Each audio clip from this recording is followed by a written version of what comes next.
obet no na ha so de wote a obet ne se de se wote ne pepepe enti ye mo ache ye mo akwaba e de ba movement in the morning jumedi so medi e de Kwaku Dawuro Ghana fo nyina Dawuro e na waso egusu awuti men se bre ma menfa dwedwemu no enfa emra na wososo hu ene ekoso e o my Ghana yenye ne si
Menim said the biggest news e okrum ha wonim say Endra ora atachia ene ne client kwabna edubo ahe tro krata de akoma security empanifo especially national security coordinator nom na content of sa memo no ene letter no a ekono enama enkrofo ebisa lot of questions say hey Etiniana ekosuni.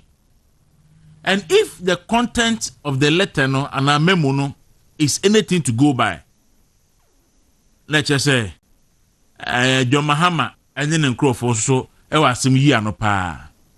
Now when your friend KKB kakra count say Attorney General no we say we say akakabensam udi akakabensam wa ne de ban no Ghana for atuaba e de tumi ase John Mahama nsem John Mahama e de tumi ni bi e de amount Dominic Ayeni se be ya Attorney General na boa no na mumuman ade a ya ne say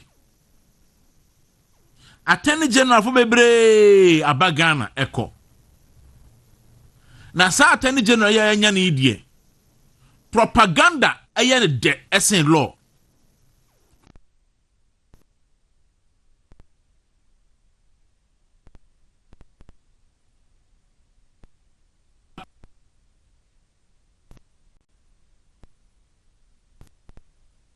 see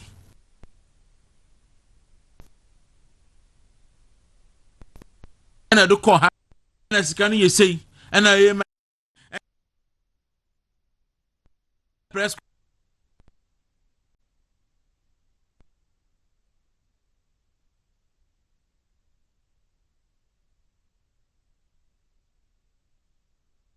or from yes at the chin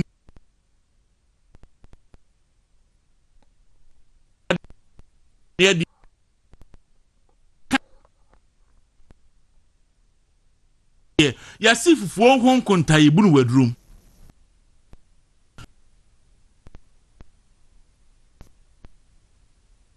ana ubunu court them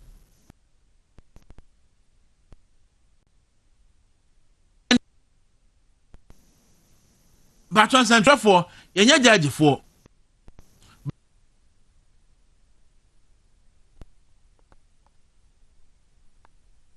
enwu nipa hofi na ya fama bloggers na fama social media for na TikTok for kra fa na Facebook for na fa na Twitter for na de nipa no before kra sem ye de begina emre nim no na ye di kan agu hofi agu animu ase afra okronfo ama ya fra wawi ya fra balawo na se agu animu ase an sakura na ye de wo Kwaku gina atembu no anim enna Kwaku ba akokan no say in the quasiability logic any idiot can go to court. But I say there is a note of caution. Say the court does not deal with conjecture, fabrications, any rumors. They deal with fact, they deal with figures, and they deal with law. Eti edubu ahensem no anopai memo no ebe wura ni nyina mu omo agigi sika nyina no na yede mu asem e de abremo na mahu se de enema no isi etie. Justice Atuguba Kane Supreme Court judge wo di atem anam justice Tokunu asem abai wo di hu atem na meduadu mu ase ne ba age appointment e o Mahama ban mu enya nwa ni nua enso ye NDC ni on Mahama kra age ne secretary pen eji Justice Atuguba obi anim se wo ye NDC ni obi anim kwan e fa so 2013 ye be bu aten in the landmark election petitioner na John Mahama nim verdita na wa hye white ene emisata enum ti no obi anim ba bia na efire wotimi hunahuru bia Justice Atuguba wa do Supreme Court judge awie oye Ghana ni we ordinary Ghanaian chamia. The only difference I say ugu so rely on Ghana for taxpayer money particular 21 sa o ha enu ntimi this we no and one John Dramani Mahama ezo mama monya dra tendra ti ukun ede 120 na misu 20 days there na endra me menti na o chire nyina na se so na waye ti e de echo one is no kana niem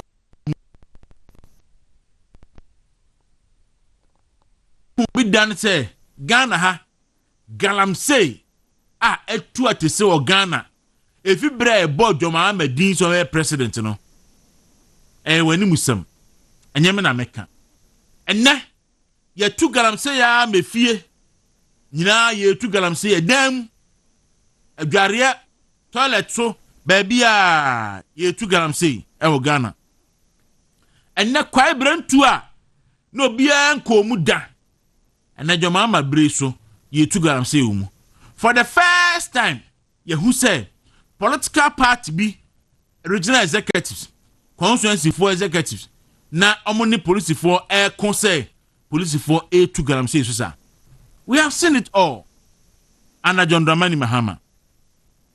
Under John Dramani Mahama every week ye kunipa every week anya konhia wo anya mankase nipa wu nipa de wu every day but every week bia no yanku nipa monipa tu an nipa se kan kuni kwa ebia nipa be enum mensa na no obi di video bi to social media so mente ho me hu se police for issue se yes langard phobia ekunkumomo ewo mseka so an nipa temo na sa asem se no kredi a na emu owerem bobo nipa tu ogu abonten na ye hu bi da ne se boko ensensemi na ye hu bi da ye hu under John Mahama because John Mahama ko the boko some koye politics and in 120 days of John Dramani Mahama as president no ya bo IGP ka mutuo e wo boko monte so ya bo inspector general of police okita the symbol of the state okita the authority of the state no ya sanity agunu so e wo boko wo dimirika IGP wo dimirika say ya so opini kuma tu na atu odu wale pano do ne se ni sansi ne anzo no ye se de kire so no se awurade me da se odu fia no bu nkotodwe man nsa so a kire so se o se me se bokuma si obiam agi mawu na di mu fun beko Ni aye hu bi da ye hu under John Mahama 120 days. Say ye di ja atu police station mu, ye di ja atu baabi a police for tie mu e wo bokomonte so, ya bo police for tuo ye kukuma mo e wo bokomonte so. Enne John Mahama bre so boko eti se Gaza mpapre so. Because John Mahama ekɔhyɛ nipa no ebufuo e de ebi kɔhyɛ bi kon ase. Enne John Mahama bre so se nipa betu kwa oboko a sojaafo ebi di animu na ebi di akyire. Eno ne John Mahama ni legacy ni record. Ebi nsi da. Bokofo hya ase ekon ye nyenne. Na se ebesa ne tuo de agu IGP so. Ne ya sa ne tuo de agu police force so. Ne ya hye police for adan de ebi nsi da. Ena no se me catch us obi send message say the citizens are now policing the police because police for no sedem and nipa no mo wa abonten.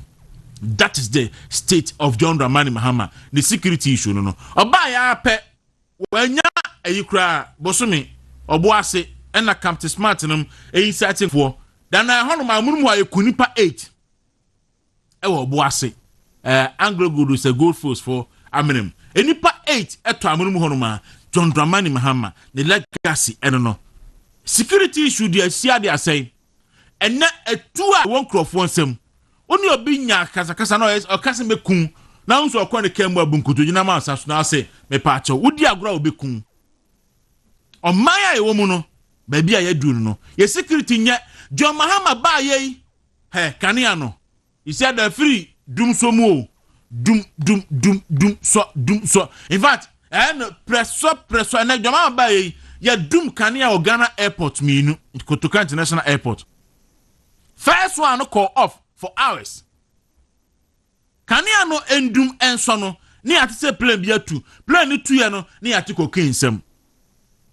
Na no ya be 4 days ago asan call off bium e Kotoka yum she gina bia. That is the legacy of John Dramani Mahama in 120 days. And na no me say me nua pani o ma hene ko ba sante na no dem say ye dum kania da kuro be 45 times within 20 minutes.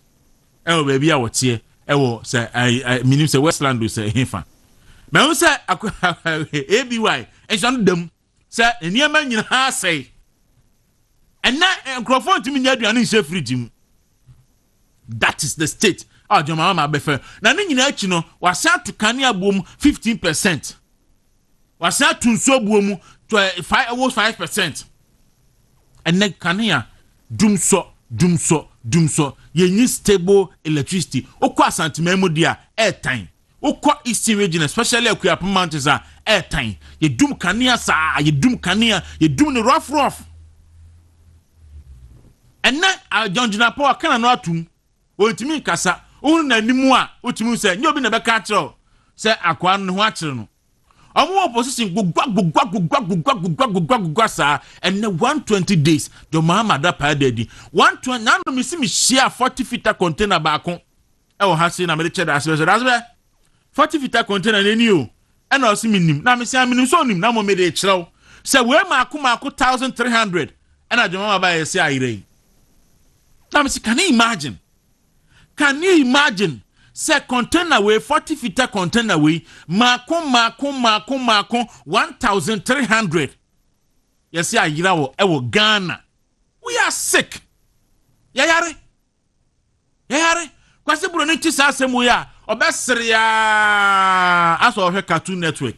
Yayare because how can you tell me say container 40 feet container no and kase akura ye ne dem ha ye pe no be yes mako 1300. Are you serious? Ayira besina yes investigation John Mahama legacy no in 120 days.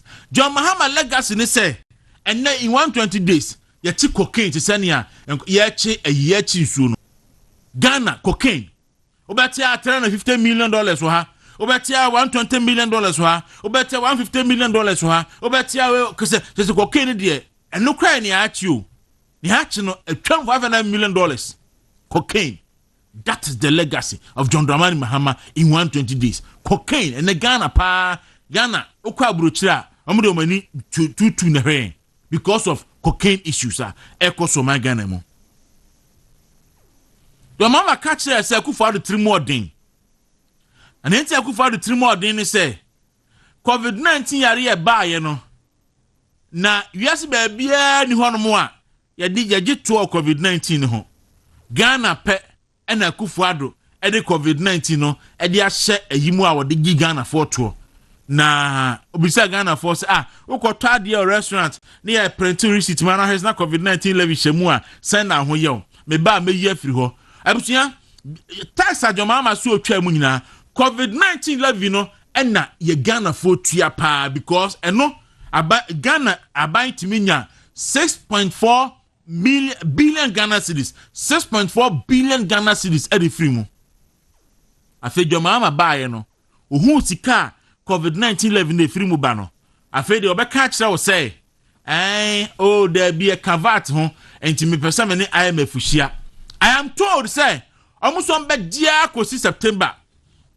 anso no madwene ho so mbe hu bibi a anaso munye hu bibi enti COVID-19 levy no a Joma ama ka kire say Ekufuado trimu ode nipa boni ti no gi COVID-19 levy no enne Joma ama ba efi January besi May oguso gi COVID-19 levy if say osuro say ojaya 6.4 billion Ghana cedis ebebo no me pa 6.4 billion Ghana cedis no ministries be say enum budget sika no that is John Dramani Mahama the legacy in 120 days John Mahama ba ye papa ina ne je cars mu brutal hey uyi ntakrabo afiri no ma cars because you confirm na okọ ketekete na okọ krakum na okọ mpete ene de cars Oba abamu first oje catch the first expedition.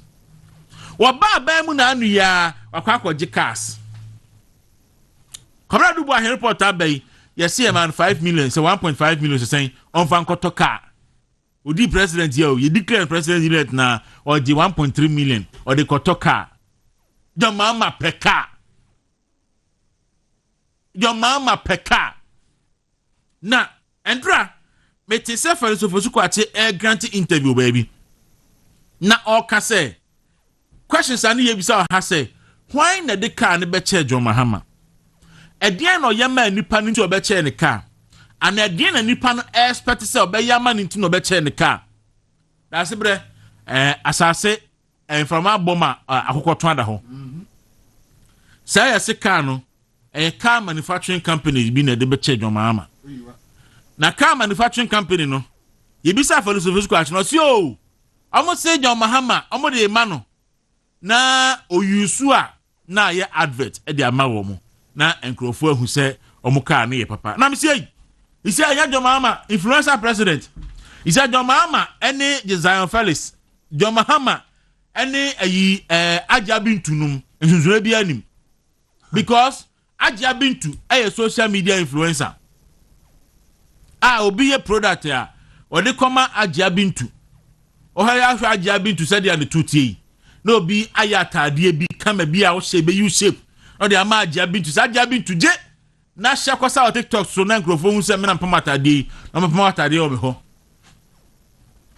sa papa na se John Mahama yo e se John Mahama dane influencer eti ye the private companies bi aye car ena mo so papa die sadia na ni jikas ho no ye be ma no na obi ya omo de ko ya pe wose maji me da se mu fanka presidential pool ho we ya no anya dia o cha be hu na watim ni wasi ni wa ye sei ana be hu se okwa be hu se presidential convoy na ba na dim e be sina ni Ibrahim Mahama na etwie na wote akiri enti no enya ka no o mummisa se bloggers no we influencers no eti product efi company bi wo say or dey be ye influencer yima na mamu a anya product no ka na edimo mo ye mo musika kan enti mo mi say Mahama say company na ye car manufacturing company na abman car so influencer and jonus na nkrofo meto car ni bi no omo dey sign the car homa no for the first time enya president or ye influencer enti question me bi say na say adenti na president Mahama nko ade obedi president pe na obi akoche ne car na Ghana for so business community no anya hu se na niji cars hui and the jubilee house hoba ma because car manufacturing companies we are seeing nyina hu se wa niji car hui na we influencer adwuma yi a ye de car ma wo abe promote car yi wo biya de bi beba na mbisa ya afele so ase ai na se president no obi de car na se o se onyi no ntremu a boni be ne wo me ba twa no na Akufo-Addo be di president 2017 ya te se oye na adwen se obekọ akọji kantanka ne watrem na ode ayadwuma na ode promote kantanka cars no yesi national security for ampene yetiye ema okoji cars ni bi kura de be kan presidential ayini ho but ne onu atrem de national security for amakwan se wo betrem and all that eye yi a nkomo ayete se ekoso na onim promotion dia na wonye kantanka na Ghanaian own no na wontrem na fa promo fa Ghana for and what an influencer president a wo begin crofo cars atwi Mahama adubo an krata bai yesi ono ho so wagika hey ade aka bai Mahama enti 120 days no ho akonta na mabui enye ne nyina na mabudi akyewi me se bebere wa akyire aye ekoye animu no ibebu ne ye de akyewo no so aba pass maduasa miensa aha ye wuntumi radio 95.9 any movement television asante ade na ene de atom ne mpese be ye bewie na fe de ibedu akyi ne be kansa fe ye ntimi nyu enti bisa no se atom dia na bibia yiye dia na yenye ehesa no a eya na ha adwen da sebre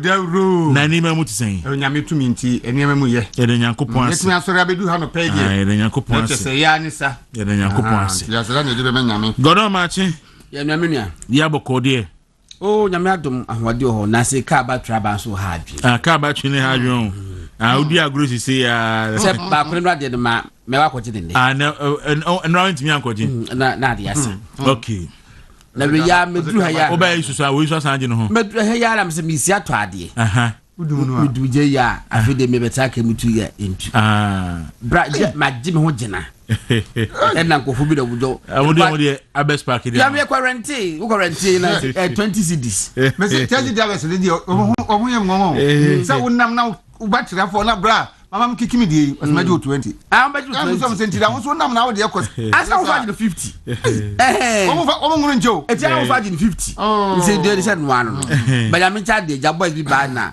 omo te be rent nko fa ba ye na anti wetimi dia be siso ba mi hwe ba ya kama ko start se beje so ani so dia de se nie se ko no mato na na minum se ka ba disiso na betena ha e confuse be pon sa aditi no charge na no media yes ai ya kasemi fi alisa eso e be charge me di fi alisa kodu adenta me dumura ya me dumi na edi se battery na no eko sai se battery ba ujina enum ja enti no na akwa bibia ho enti makwaba yenchi Dr. Mahmoud Bawumia ne yiri Ajasa Bawumia chechewi pa yenchi na do dan Kwaku-Addo ne yiri ye ma me Rebecca Akufo-Addo na mampeni da John na jikum Kufo the gentle giant na channel pay minority leader Osahene Kwamena afenyoma akin ene ne kokoso nyina ye chioma no pay Professor Kingsley Nyakon kwada so MP echia won ye maame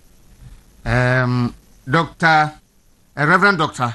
Joyce Ayi echia no papa ene ebusuafo aka ni nyina na isi sapanyin na kwa chi domtie waba ene na ma kwa ba ene na cha ene maame Rosa Penton midasi ye maame Margaret Ofori ene lawyer Ofori nso echia mo ene die bi amefa ho okay ene die bi amefa ho na makochia no hu na che nya che nya ba akosia me no koji okay na ma Doris Obobi e ma wachi Dr. Bobi say oda mu nyina oda oso da yase echia wo mu nyina se na no ye wo hye ne ba bi kama nti oti ni nyina nti men kan kire mu nyina se oda mu ase pa se oda mu ase bebre daddy enipa na bo daddy enipa na bo mama na kakra oda mu ase bebre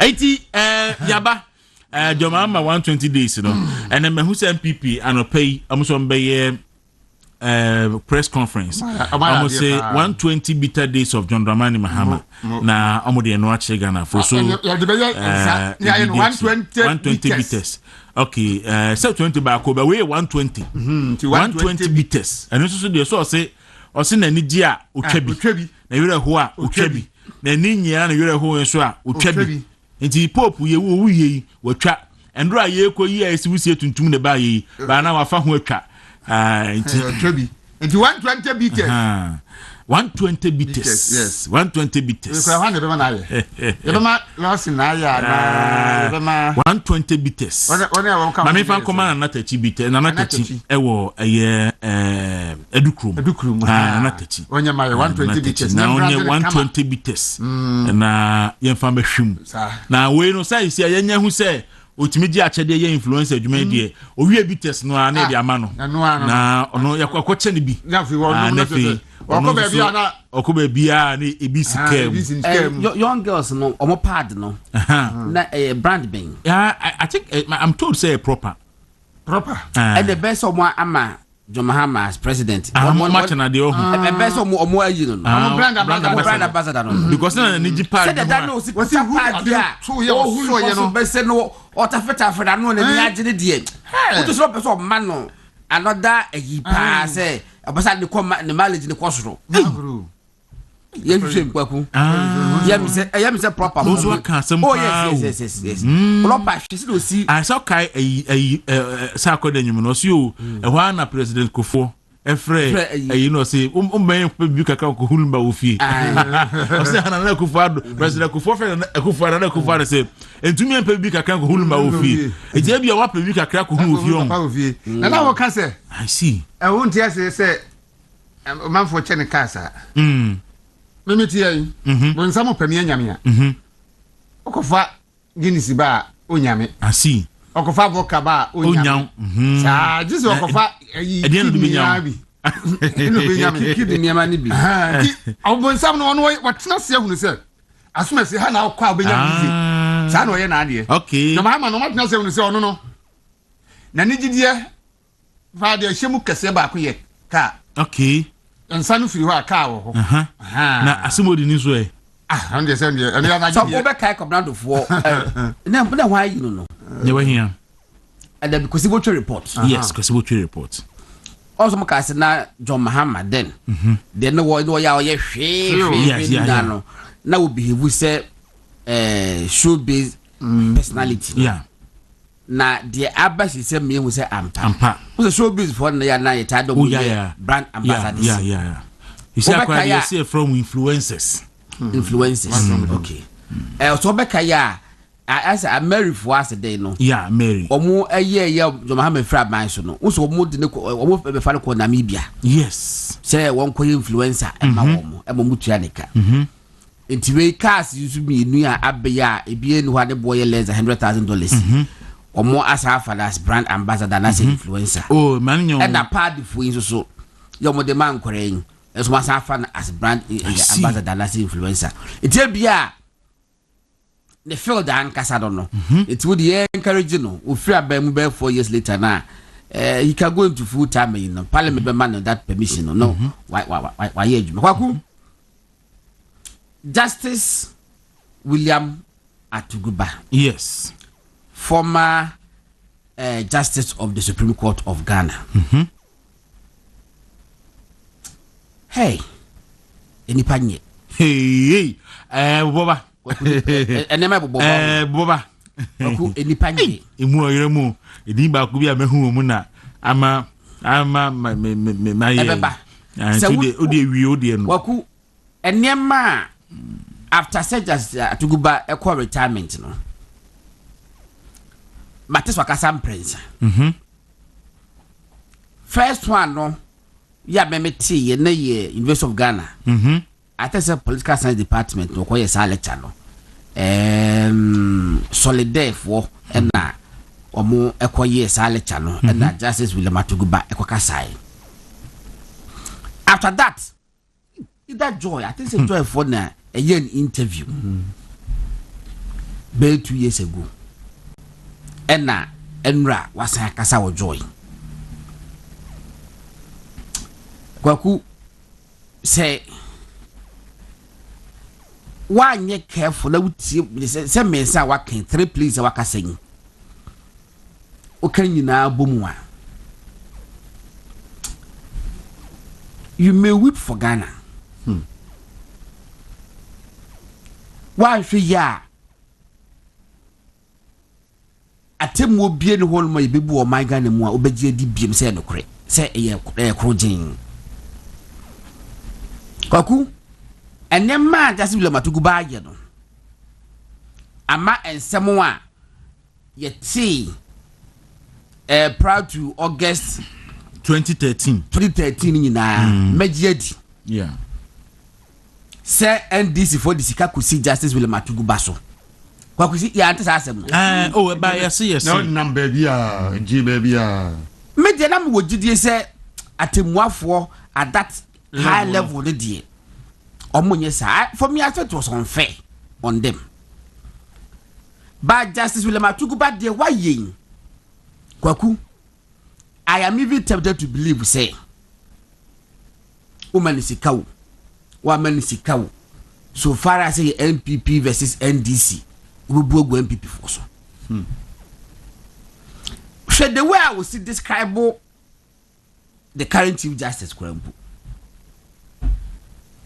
Chief Justice Chokono she said we see body dinner what 20 left no what in them baby ya bi say eya na okasa na ohanhan ni ohunahuna na bi na dwe ne say eya na ohunahuna ye hu no so nyansani wo ga wiase da na ye ohunahuna no na Lord Dennen o free wiase nkoi Justice will about to go back to ne say ye me say Ghana de etemuafo bi ma ba Ghana nyina no wono pe enani mamra no but ye tie ha me ye tie wo interpretation of the law na even it flies in the face of common sense. That's what Matuguba. And you know the Supreme Court was saying. Yakwatwaba. Mumi tiasem we yo. Abana ye kwato enipa ebetwaba no eye 100. Na momo no yetwaba ni wie ye no. Na enipa abaso mba betwaba no eye 60. And the one register no so. Enipa 100 na se ke beto. O ma 60 na beto ye. Ye kan abani wie ya na aye 72. Justice will about to say ye no nye overvoting ballot stuffing so far as say emro 100 no so die enye overvoting ballot patcho e kwa common sense put common sense etia die we common sense ade common sense tia sa temu no man cross your pe sa temu no kwa atemu fun na wo de man go bolo wade gi ho atemufuna it to understand say Kwaku now me gidi na obi obeka say be bia me gidi say ampa mo gi bribe me gidi me da me ni evidence but the matter the me gidi and I said 70 years said this about work hwe enjirani ne woni no gidi yes me gidi because hwe omo ko hihemu a mo ba ye na oba ya was well this is our judgment omo ye no wasanya ti because of prejudices oye no wati ade chimo saba be correction boni be create mu a Kwaku wo call University of Ghana ko yes a lecture no wo wie na wo just atuguba say wonya nkofo bi omo ye nationalist me ko say nationalist what di oboboye sex offender Professor Jampo William Atuguba essay wo ye nationalist on the first one second one Backpin also a nationalist third ayi Chene Jonas any Kevin Taylor ya omudi di obia tam no nationalist for etisi anu se ayi William Atuguba mem ka sa wo ya kwase wo ya aboa ekwase atemu na wubu ye no wo kwa jisika mikika sa asem nchewa will you come a nationalist will you obi odidi ayin kono obi ayin fu nyina wasa say Dr. Akwaya just delivered to the bush at Kennedy was at Kennedy what a Kennedy di power dim nyasa cha at Kennedy so bia because okasetia MPP was such a person who contested MPP primary sir na ya to man ba ko pe na to man no such a party into what Tuguba na what you want why when Miss Anna Obuafo no uni nyasa na MPP for what Tuguba na wamu no wani mu why wakunkon wani we are so uni nyasa na MPP ni be the baba agye appointment e ojo Mahama ban mu. Okay, no problem. Yes, friend Millicent Atuguba. Amani Siga, deputy CEO. And I'm the managing director na deputy CEO e Siga. And you know, or a beneficiary of this government. Na nani agye ho agye pa so say watchimi agye sa yinide sin nan so. Aha, nti MPP fa ko tuaba obi anya baako na wotu abofu na wotu ba MPP ni be na nimi nya sasa okay abusia wontumi radio 95.9 movement television so no asogusu awuti misraw ka se aben peche promo no aba back na anopay ye beye ye draw no so star 256 star 4 hash star 256 star 4 hash for number 2 ni ye wontumi radio movement TV Accra wontumi radio movement TV Accra number 3 a number of tickets I will be baako 5 Ghana cedis baako 5 Ghana cedis ntimi sro momodia na usu atwa bi uchu 2 10 315 saa na uzwadi sika ubedi sika ne ubedi sika chna ye ne fast pa na usu discount ano pay ye ne sama me na fe ni manyina so enkoyi uwi afa momo pinka ho na sika ne beto account mu direct na osusu wetimi edi akwa wenum na bibia so akoyie papa edi ama asante me da so mesremo godon MPP for MPN for any members are omunim ure fe ne lakulaku no omunhwe na chirkwan na wayare for some time now yeah that mean call e ba me na kasa and meko nti mo amunim ayi national coordinator friend saying Aziz Futa o pania nasara coordinator eno oyare ntimo nkohwe no na ekuo de owu mu a nea obenya no se ho do sa no a okuma be bakra no kwa yin kranhye ntimo amunim lakulaku munim no number no mo mfre no mo nso amunim ba bi otimo nkohwe sra no party mpanifo or former national officer party mpanifo enhwe lakulaku achiri kwan na omone no enkohwe no na omone no eni komo mo ntwen eya na before ye pesa obi yare a otwen a bibi to no ansa na ande se obi yet se obi afiri mu ne the next 2 hours obomu se mpanifo aduru fie koma ya akọ ayana buese no mo hemfa se na busi ekofie ho ntam ya de so mote be boni janse ho no ma aburu so next 3 hours obomu se nkrofo ashas be bi efie ni hye bia obehu akọ enti yesremo ye fe no Suleiman Abubakar aka Lakulaku on the first national Nasara coordinator Emma NPP. Sir, what is yes, the first national Nasara coordinator for NPP. Lakulaku, yes, he's the first one. And you know, omunyina kope na chirikwan Lord Kominum omunyina ye adwuma omunyina memo obi the current executive nyina omunkope na chirikwan na omunkwohwe Lakulaku na in fact ona onti apokra na nse de me ne kasa no se eye kakra sana papa bi oya ya one ne mafa plan no oyare busuan ya fra busuafo wo nyina woni wo Ghana ne abrochiro bi amfi na woni ne ma no fa plan se mo mfre mo kan jem se mewu na me mpa ba bi nkotche ana mo mfre busuafo nse papa na wu okay ni wana afi na o ma sha se ba na afi we di kai we ba ana mo bebu o medium kwadanse o mo de komochiri afuma be meeting na we discuss we be ba ye be penti fie ye be ye we o mo ye ni nyina be penti fie ni ye kama na mo hye na awotweda mo be di na awotweda na po medu na papa na abbo ne ntuma fitaa na ote ho twen wo mo o ye duru abana nu hu samai so de we ase eti party mpanifo nkohwehwe Lakulaku no nkohwe no minim se boni bi ento no but enipa de ye ntwen ma asem ba wi ansa ne ya hyetutum sisi ademinika ya kwa akoma ebusuafo ya akọ na fe na mefa isuka na mefa kanea kana mefa adakaka sika be ye be na ma ne dia to dia ne edi no ye be twan no wi aye dia kofa monkohwe no band for dia be bonyo monkohwe monkohwe man o say na SOG say Daru this morning I said that you said Atugube's daughter has received appointments from John Dramani Mahama. He himself has recently been appointed as governing chairman of UCC and he is only a bitter soul because he was never he never became chief justice. Nti eno na ama Atuguba ene wati ahwemu a to say yaudie ahye ne ma Nanaboache ewo Bronx Nanaboache good morning to you mejiri so ho eye and then the obonkrata no ekura interesting Obi say me here also then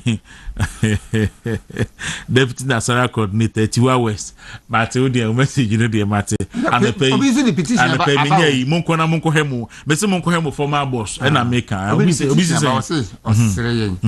people review no yeah you mom 5 minutes nyema wo mo na e mo hwa ma okay time so say ba ya che and pay no anyone asem na me eno na me ba so na because interesting stories be we anymore ye be hwe na ye so asante pacho kwabra dubu ahen stories bebre e we anymore then no be lead into kwabra dubu ahen discussion no na ya hwe the details and am edin bi e ba no very interesting why you miss it why you miss it edin bi e ba no very interesting edin bi e de hey why you media no be an eba oyo ope uwa ubenya oyo ko check ya na mo de parliament national inquiry say ba we die it was a full probe we a bipartisan inquiry and yes the so commissioner na ye yin TV so mo bi ahwe bipartisan on e was say ma all registered political parties and so enya rep obi afa the rep mra okay I see they say 24-hour economy at 29 member committee. Hey, more rad.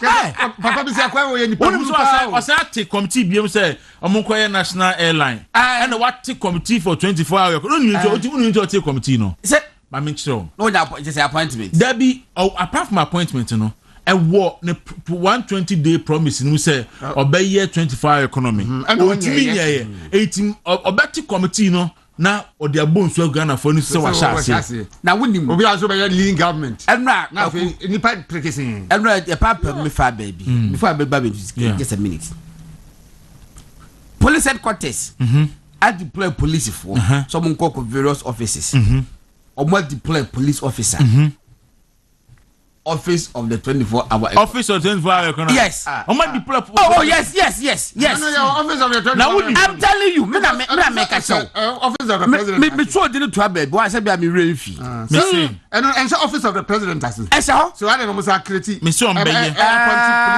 any me body din papa me body din me so didn't to no mo any Benjamin A Ania were chief superintendent Mr. Benjamin A Ania you didn't form with 24-hour economy secretariat stroke headquarters any chief super Benjamin A Ania one year they call from headquarters to 24-hour economy secretariat stroke headquarters and me am true and then part of heba no would be call a drip I won't be surprised okay obi say there be me catch them say dafem akpo no dafem akpo say eya na ne suban me to be am kaso lawyer ni amenyini wo kan so mu di gofedami atema edi electoral commission atema adenti a omo de soldier for na serve your mass gang na we minister apart from defense minister na so be a soldier for bi do you know say Dominic Aye ni bayi ono so bodyguard is soldier for I say pictures no asante you bet me the picture na to so you see at the end this intina you know Andra Dr. Professor Boedino ayi no na team no me the past yes say is it a reset or a repetition of the past yes it asante Dominic Aye ni ene ono so omo di gofredami atem say soldier ni na e ba gofredami as attorney general ho ban no ene oba yi ono so di soldier ni nenam etino ateni he enye ni enye ni say wo be si no say wo hwe mo soldier ni no wo na bie door no ona be bie no ona bie car door no e ma Dr. Dominic Aye ni esi ya wo share brand TV yes ona be ntie na Dominic Aye ni in fact enso so soldier for office OSP office soldier for legu ho police ni mi hu police ni soldier for legu ho u roma soldier for le bi gate ma Dominic Aye ni ene ono so de soldier for ene bo no ho ban enti gofredami ateni amudi ye no na ase kiresen ya na ase kiresen very sad asante for daily guide na yɛmfa daily guide the bokrata no ɛnhyɛ ase na interesting stories bebree ɛwɔ daily guide the bokrata no animu ɛnɛ anɔpɛ yi ɛbusuanti bra Facebook bra YouTube Movement TV on Facebook Movement TV on YouTube oba na one like na so atimi aye ɔsɛ ayi ora kwasi akufu sɛ Sharaf ɔsɛ Mahama ba Sharaf kran so bo soja for na ɛbɔ ne ho ban saa ɔsɛ Mahama ba ɔno ni Sharaf ana Sharaf okay ɔsɛ Sharaf nso soja for ɛna ɛbɔ ne ho ban yes abuse of power ba tokunu justice tokunu de ne ba ɛkɔ holidays a ne yɛsɛ anu ntiye ko yi na di mi hɔ adwo Mahama so ba ɔkɔ ba bia ne ba ɛte presidential jet mu ne na ne nu atwi presidential car and you be answering petition for Nidi.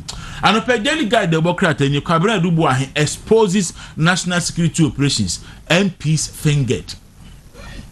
Dr. Boydin, the test run or Mahama failed on 120-day promises IERPP and also SSRO.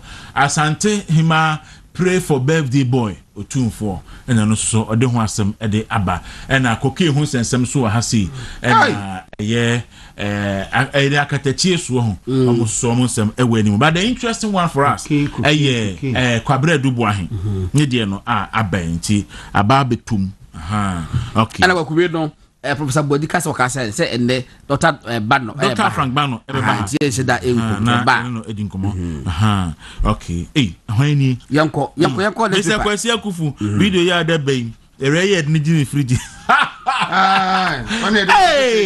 okay also the video are sending me so jani ebo Sharaf so ho ban yeah so Ghanaian Times Democrat ni offer na so no Abusaka 120 beyond 120 days focus on bringing relief to Ghanaians. Dr. Abusaka so ene so ena goron sadi we ma mini data we free o ti anan to aso or say BOG's gold reserve increased to 31.37 tons. From him? From him? Painting the picture and say NDC4 and Abefa gold reserve, no, and the Kwaku do 31.37 tons. Asante Pacho, my mouth official record from Bank of Ghana. A details every month biya if you bria Dr. Bawumia edi animu na na Kufuado breso ma aban start say all year gold reserve no every month biya ni aba beka ho no me the amount me patcho fatu so man na ye matiefo yi hu that's the we a ahwe last two no Asante Pacho obetimi abim kakra with all due respect to Nana Hesi Ojiri obetimi a bim kakra na we a that's the any calculation of the last two onti bohu obate afrim enti pacho May 2023 May 31 2023 na Ghana gold reserve nyina na eye 8.78 metric tons ena aban decide say obeto biaka ho enti June or the call 10.1 ena July 2023 or the call 11.32 August or the call 13.6 Patrona me boy nyina September or the call 16.3 October or the call 17.818 November or the call 18.19 December 2023 or the call 19.50 and to befa no 8.7 from May 2023 no edu December no more than na or the akọ 19.50 and no your gold reserve na ye keep and no movie from December January 2024 and the call 20 and na January 2020 February no or the call 20.525 March or the call 20.65 or the call April or the call 21.35 May or the call 22.32 June or the call 23.38 July 2024 or the call 24.47 August 2024 or the call 25.97 September 2024 or the call 27.21 and now October 2024 or the call 28.07. November 2024 or the call 29.31. And December 2024 or the call 30.53.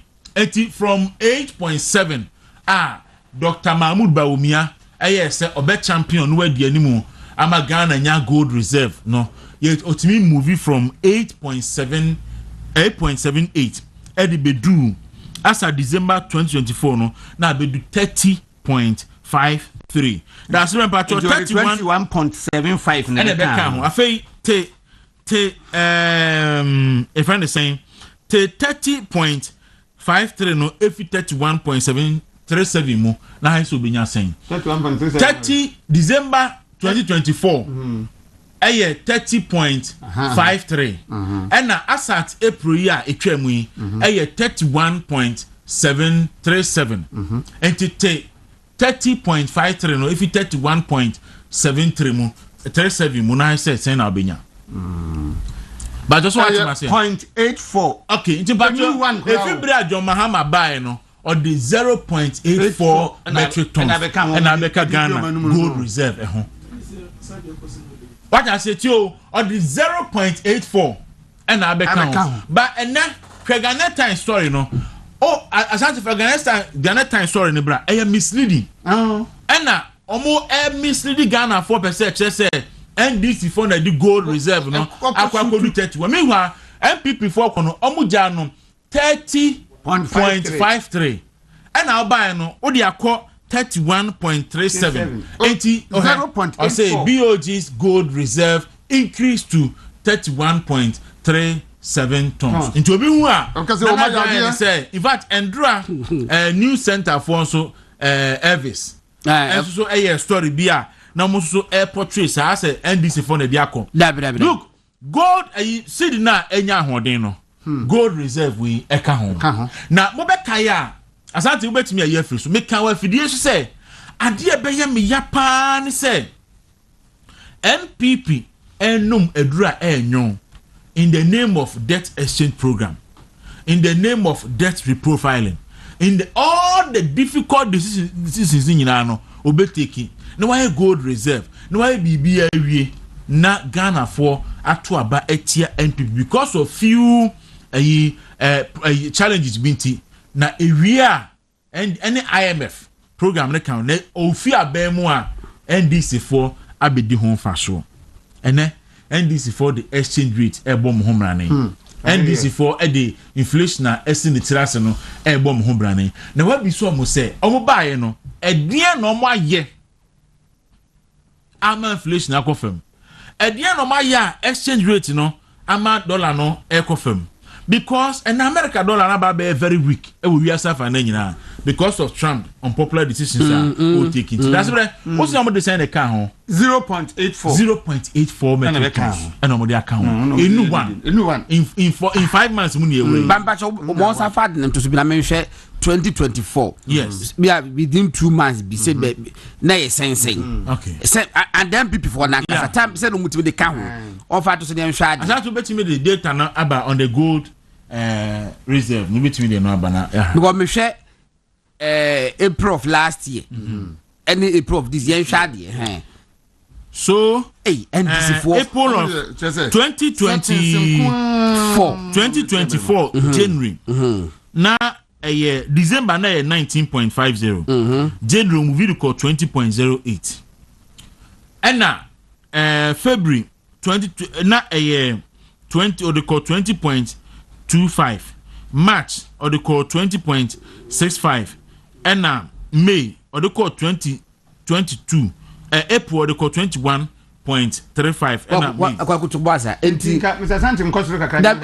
say you was say 31st last 5 I had to kosoro kakra bi never for last 5 no hwe 1 2 3 4 5 into August Mr. Santi we be try do ahome hokra it would all the certificate Mr. Santi do ahome 1 2 3 4 5 August for August September October November December na 5 August and that's the 4 cry. What if I fall? September 27.21. Mr. Sanchez, so the mic about Kubisi, a Yodi come about Kubisi, a Chiaman, said they were winning a committee a face screen on a church that you for more. And the 27.21. Oh, and at December 2024, a 30.53. Yes, I'm. What's the free more? I say. Into you got the free more. 27.21. Ubenya 2, 3. Ubenya 3.32. 3. Over the 4 months. At the 3 tons. 3.32. And a back and 1.5 yanum. At the bit to once. Try not to hold. Share January to April 2024. So okay. Mr. Sante, from Kakra. January to 20. January to 20. January 1, 2, 3, 4. April. Not January 20.08. And April 21.35. 21.35. Inti or the 1.27 and a better. Okay. And the quote I said that may cause a lean season womb on any other day. Me interest and yet no don't paint the picture say when our body gold now could do 31. Debbie and open I mean because obi aba fa ko si 30. Enti en share chairman California publications na paint the picture say wo buy no ena wo de edu udi why be mada wo de akwa kodu ba bia yedun me hu sa alaji awudu Mahama send me a write up from Yura Kofi Benton na oka ensem bebre and pay me hu on Facebook na oka the contribution of the previous government especially Dr. Baumia Gold Reserve no on ene ye seed na stabilize no and na oka other factors inti osi emobi anya na adwene say abaye bayi na ABB extraordinary ama BBS mess no more share Emma daily update on the exchange rate no very soon you beji update from home ntimi fama you beji say da be you beji omo mama look e basa nema kofam a eyema obi a o ye nyina apene sa sakafu o e be kofam na bibia so bete enso omo susu omo nya hwe nti omo nya den omo nya abotre abusia be pete promo cost star 256 star #, star 256 star #. For number 2 ye Wintumi Radio Movement TV Accra. Number 3 number of ticket. Number 4 umumu pin fa kan na bra na wadi enkunima asante pacho ye nto ade obonkrata na so bebre na de kwabra dubu ahen stories no e de by na yenfa influence. Good morning Minu Adero, this is Bright Buedu, I'm watching live New York. I say in fact I really appreciate and thank you and your fantastic work. Dr. Mahmoud Bawumia is certainly coming back as president of Ghana come December January 7 2029. So edu kwabna edu buahen spills national security secrets. Ti NRB Juniper sets records straight and also for chip embedded passport no ehon. Okay, asante yenko enim na yenhwe. So kwabra edu buahen de ndie ye bekoso ye ni memu no a o man mi ni lawyer tray no ye de be mamu na mahu the details of the memo na so watimi ahwe na waye nti asante pacho ye memo no so ready efa emayen ye memo no ready pa na efa emayen. Yeah, okay, so daybreak the Bokrata Ansuni or say SNSB boss 49 million Ghana cedi went to MPs opposition and Mahama aid. Inti so the Democrat. Inti say 49 million Ghana cedis went to MPs, opposition, and Mahama aid. Inti so buy. Asante yamon na ko Baumia store energizes MPP says in team for Joe and also the Democrat daybreak no anymore. So yamon nefe yemfa report na kasambra na yento ebo asenkenkan na eti phone so ehunia ewo sa report no emu. Okay. Oh, okay. Asante papers na sana. Asa obi you know I've been picture no mo hwe ni yi say star 256 star 4#. So yeah dey ba ko pe na wuntumi nko ana ba eno so wuntumi kuma asen nko eno say wuntumi nko ahwe nka ho sa say eba 1 na wontumi nko abeto so nti Mr. Santi mo hwe no mo check nti omo check man omo check so boss star 256*4# na number 1 aba wontumi nko ana ho okay wontumi na nyese kumase na akra opokumensa ma chen opokumensa so asend me yesi jo mama ba no so na modi soldier for bodyguard and night clubs edi omo ni to so divi oya fa to so edi aba amon famna wo mo mi wi adu wa hede ni wi na hia me bre ni ho iwi a na fe ya ba be ye sa adwuma no onu se supreme capture adu wa issue ni yi o capture ni yi pa was still national secret and can one report yes because na nya de opeso de maybe say about national security for some no e ma bontin but NDC 4% e ba bontin omo ya me yunu say there be ti bonkoso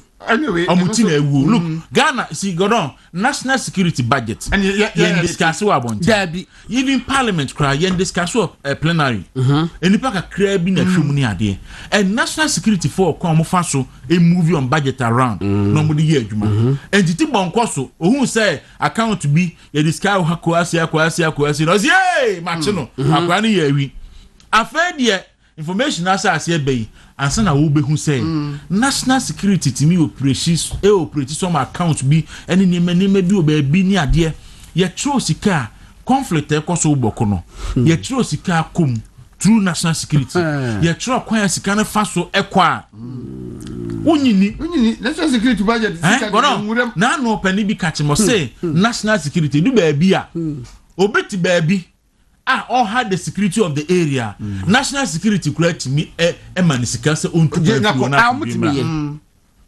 Jina sor na tu kwa omutimi ye me mate bi da boys be 4 BS no mo disturb won kan pa national security for free omo MBS ka say for the next 6 months ya passport wa mama munko tena baby nyujumo ho national security no atimi facility because enema na e koso le mse mo ana mo ye but ya ye chimu enye na mo nchemu etilo monye ana ise ba ko de ko South Africa ana ise nigie etinya menche wa ma biebo no ye ho ato o man ho ato no yes you know how do you account for that money utri job ba biebo asa kotoko where's the means where's the means budget asante patch of report unim adiana ba ko for air doubt adiana ba yeru attach ya and krata hye ne sahye krata na so no godon me ni eni locus bia say menjira somewhere attach sahye krata say say enye ora attach ya o ye lawyer ni bia on fa na djuma eni agro ti godon krata no eni na godon kenkan krata na mame o de kenkan krata na mame okay me can straight go per say bi o ha kenkan na odu ba bi ana 6th May 2025 the national from Zoe Atia and Co legal practitioners and notaries public 6th May 2025 the national security coordinator national security council secretariat Accra DSA the arraignment of Kwabena Edubuahin in the criminal court and the national security implications. We act as lawyers for Kwabena Edubuahin. As you are no doubt aware, the Attorney General has arraigned our client, a former Director General of the National Signals Bureau, on various criminal charges. Please find attached the widely circulated charge sheet and the facts as narrated by the Honorable Attorney General, Dr. Dominic Ayine, on the 30th day of April 2025. Our client has instructed us that a cursory look at the case from the documents you inherited underscore the fact that the pace of the Honorable Attorney General's case are matters bordering on national security. Yanko. Bordering on national security. But Otosi kind de say enyansa ni nsem o do afuma no ba otosi kind de say kwase nsem o de die besides the intended prosecution violates the Security and Intelligence Agency Act 1030 and the National Signals Bureau Act 2020 Act 1040. We attach a memorandum under the hand of our client, who is at the moment incarcerated at Economic and Organized Crime Office cells. May we count on your usual sense of professionalism in your evaluation and the proffering of the critical understanding of the matters therein contained. Samuel Atachia. Now, what we has said, I was saying, besides the intended prosecution violates the Security and Intelligence Agency Act Act 2020. And the National Signals Bureau Act 2020. Yes. Act 1040. Asante yanko enim akra kan ba ko ho ansa na wadu table no so. And I say we attach memorandum. Attachment no ho. Asante yanko more fire. How kwade be tia see yo. Yes, how na ensem no kra gu. Nti. Okomo so saka eni. Nti we no. Nti. What say matters relating to special operations activities and funding. Your kind attention is drawn to certain developments that have arisen following our unsuccessful attempt to meet due to settling conflict with your good office. Where one no? Koradubuahin na do same mu. No, one also person in this year no. I'm the National Security Minister. Okay.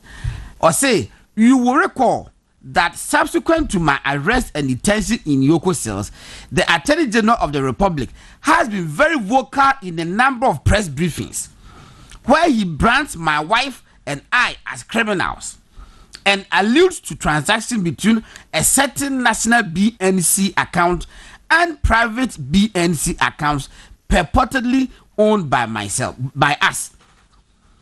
I cannot tell where the AG gets his theories from, but as your good office would have learned by now, the matter relates to transactions between your special services account, that's a special operations account, coordinated account, and SPV account, that's special purpose vehicle account, BNC Communications Bureau. What can I say? I said the hammer say it was one bit could be account. Yes. Company. Company. I know you state did the BNC. Also the same BNC. They said the intention is could be now the cat is out. Was it duly authorized and created for the national security exigencies of the time, and for which my wife duly vetted and the UMB were instrumental in facilitating it. It is bizarre that the Attorney General attempts to link unrelated transfers, withdrawals and refunds for special operations with assets we do not own, and the few we own which mostly predate the 2020 transactions he raised. A casual look on the part of everyone will reveal these facts. I am also disturbed to know that the services of bloggers and social media influencers have been employed to post and run commentary on these lies to amplify the matter and bring prominence to this malicious agenda against not just our persons but the national security as well. Okay. I quite worried about as this ridiculous drama unfolds. Some 49 million Ghana cedis of special operations funds have now become the subject of court action, where my wife and I, as well as other affiliates, are being accused with charges including stealing and causing financial loss to the state. Yet to us. Asante yanko akaka krevni eduru efani saying ebunum pele I swear pele munyi mata nikita mebobo was it I have tried to withhold classified information from my interrogators, but I deem it prudent to inform your good office that in light of the current developments, we run the risk of public disclosure of the following national security and intelligence operations expenditure items. Okay. So guys, expenditure items in the special operations expenditure items. But your label is saying description table special operations expenditure summary.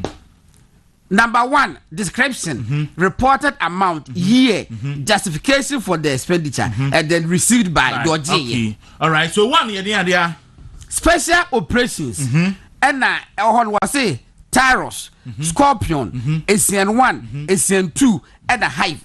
I know, a code name for national security operations. Code name for national security operations. I did not okay, if I say be Operation Cowleg. Operation Cowleg. You said you go to a full and force. Operation Vanguard. Operation Vanguard, Galamse. It is It's first code. No. Yes, first code. Discussion number 9,537,000. Ghana cedis. 9,537,000 Ghana cedis. After 2020. Okay. What's the justification in here? Special operations, part payment towards special cyber and electronic surveillance solutions.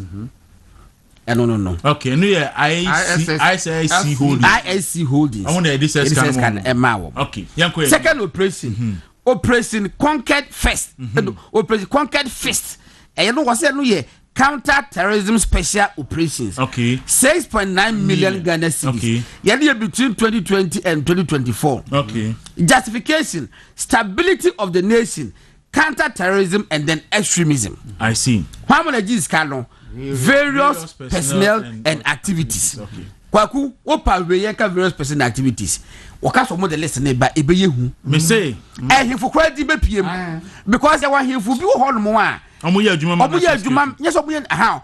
Adwuma omo ye no. Ebuana national security. It is national security for so edi bu ma wo mo. Na mo support wo mo. So facilitate omo. Omo so facilitate boys bi. Of course. Bi. Of course. Okay. Yako number 3. Number 3. Operation Calm Life. Anti-stroke or say anti-kidnapping stroke violent crimes. 3.7 million between 2020 and 2024. Stability of the nation stroke counter and violent crimes, various personnel and activities. Okay. Number 4. Okay. Parliamentary stroke special enactment of NSB Act 2020. But so can who be Parliamentary stroke special enactment of NSB Act 2020. NSB and National Signals Bureau Act. Omo act na eba. They call parliament. They call parliament. No. Omo discuss 960,000 Ghana cedis. Omo just saying 960,000. Okay. Yes, almost 1 million. A year 2020-2021. And now say under the 8th parliament me boa. And the justification is MP's allowance. But so omo my committee ben Defense and Interior Committee. Okay, as of 2020, as of 2021, as of 2021, during the 8th Parliament of Ghana, the Defense and Interior Committee was composed of 18 members, equally divided between the New Patriotic Party and the National Democratic Congress. This committee is tasked with overseeing matters related to national security, defense, and interior affairs. Leadership: Chairman Honorable Kennedy Akompreko Ejepon, MP for Asin Central. Vice Chairman Honorable Ophelia Mensah Hayford, MP for Infantimine. Ranking Member James Agaga, MP for Belsa North, and a Deputy Ranking Member Zenator Ajimai Rollins, Osu Krote Koli. Mentor members this one. Mentor members. Members Alexander Afenyomakin, F2 MP. Brian Achampon Abetifi. Kwajo Asante Boafo Kwajo Asante. Nitiefu. Honorable Daniel Boche Okre. Dr. Matthew Poku Prempe Mensha South. Mohammed Amin Adam Karaga. Nana Amadoku Esiameji Ekuapemnof. Mohammed Bawa Brima Jurassic Dumase. Peter Lancheni Tobu Wa West Benson Tongo Baba Talinsi Ernest BT Baba Ernest Henry Nogbe Ashaman Kofi Adam Buem constituency. Kofi Adam so parliament and ya afi no parliament. That be second term. The second term. Oh, okay, then that is fine. And now Helen Adwantoso, Krache West, Klatos Apu Avoka, Zebila East, and Christian Otute, and so Ayesege. And wenum any the composition. Okay, I say wenum the composition of MPs Defense and Interior Committee. It is chaired by 18. Obiya 9. Committee no is chaired by Honorable Kennedy Japan. The vice Ophelia Mensah Hayford. Okay. The ranking member James Agaga. Deputy ranking member Zenato Ajimai Rollins. It is woman yes cano pa. Commission pa. No, si cano di say them fine. Some say allowance. Ni na ni say allowance. Allowance benya. It is woman chair pa ko be benya. No, parliament nasia. Parliament to allowance kama committees no njade enti na wa ye ko pass bill no sign suku to allowance there is an open secret say parliament omo give bribe ba be the kind o say parliament omo give bribe answer A+ nso aka say and answer black was aka ene dia tinye bia no e bribe aya gas wa ke bia na mboa and Kwaku there's open secret say answer now ye do where you be call parliament na wo bill and answer sa act we be ba be ja tumu no omo jiska mi so tia etibe no say ye dey hear say but say asem wa ba bonten ya o my specific ne die enipa 4 any say busa wo leadership of that committee MPP for me MPP for me NDC for me Kwaku pato bodini biem MPP for me no one chairperson chairman ne honorable Kennedy Japan and deputy the deputy yes Omensa Hayford it is say no honorable Kennedy Japan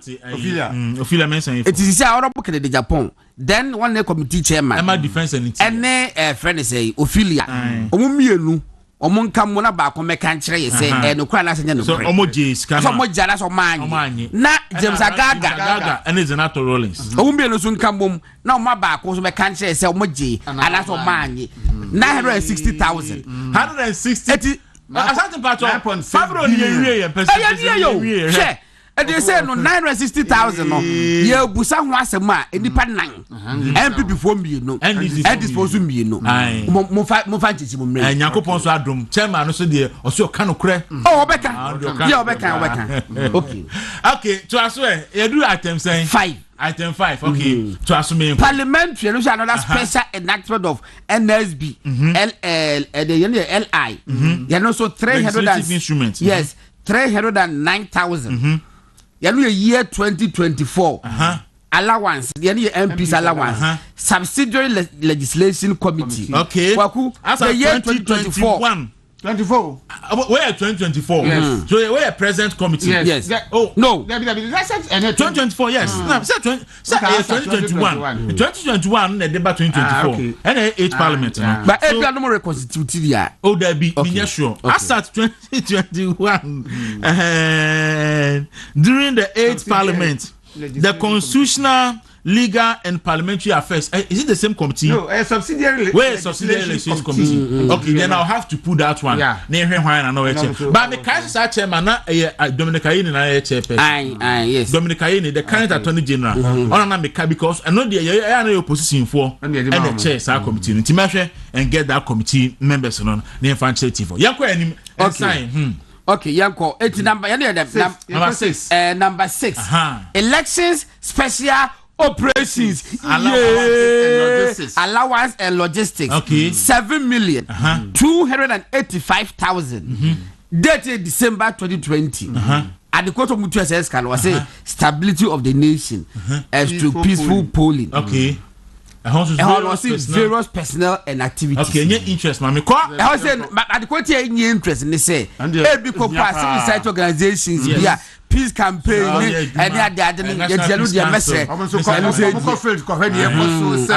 number 7 election special operations allowance and logistics 6.7 million year December 2024 stability of the nation so peaceful polling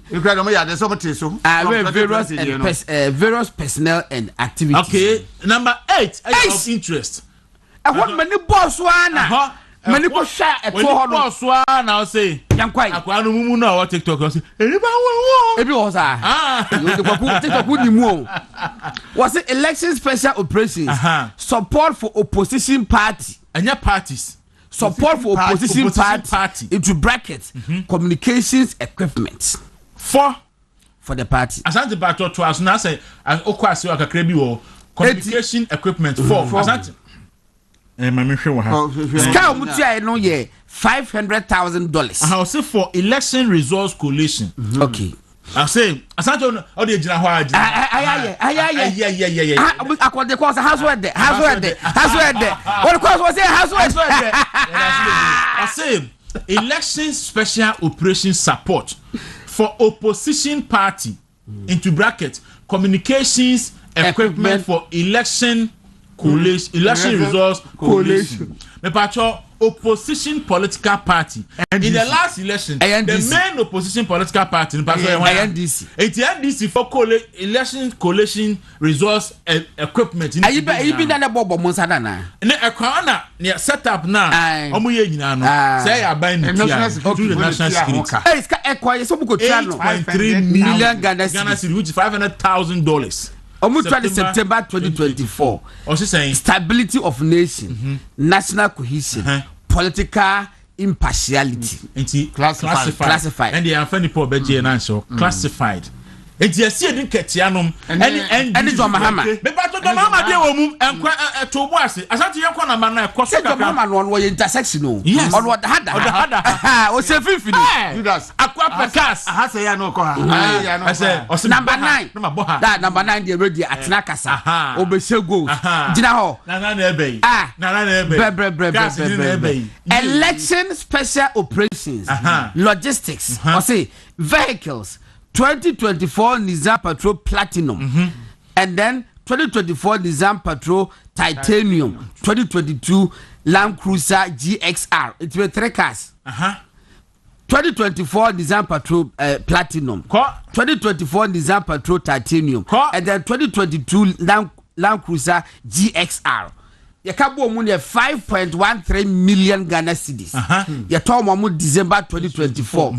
Stability of nation, national cohesion, political impartiality. Do special aid to president-elect. But your special aid to president-elect, not just by Mutara.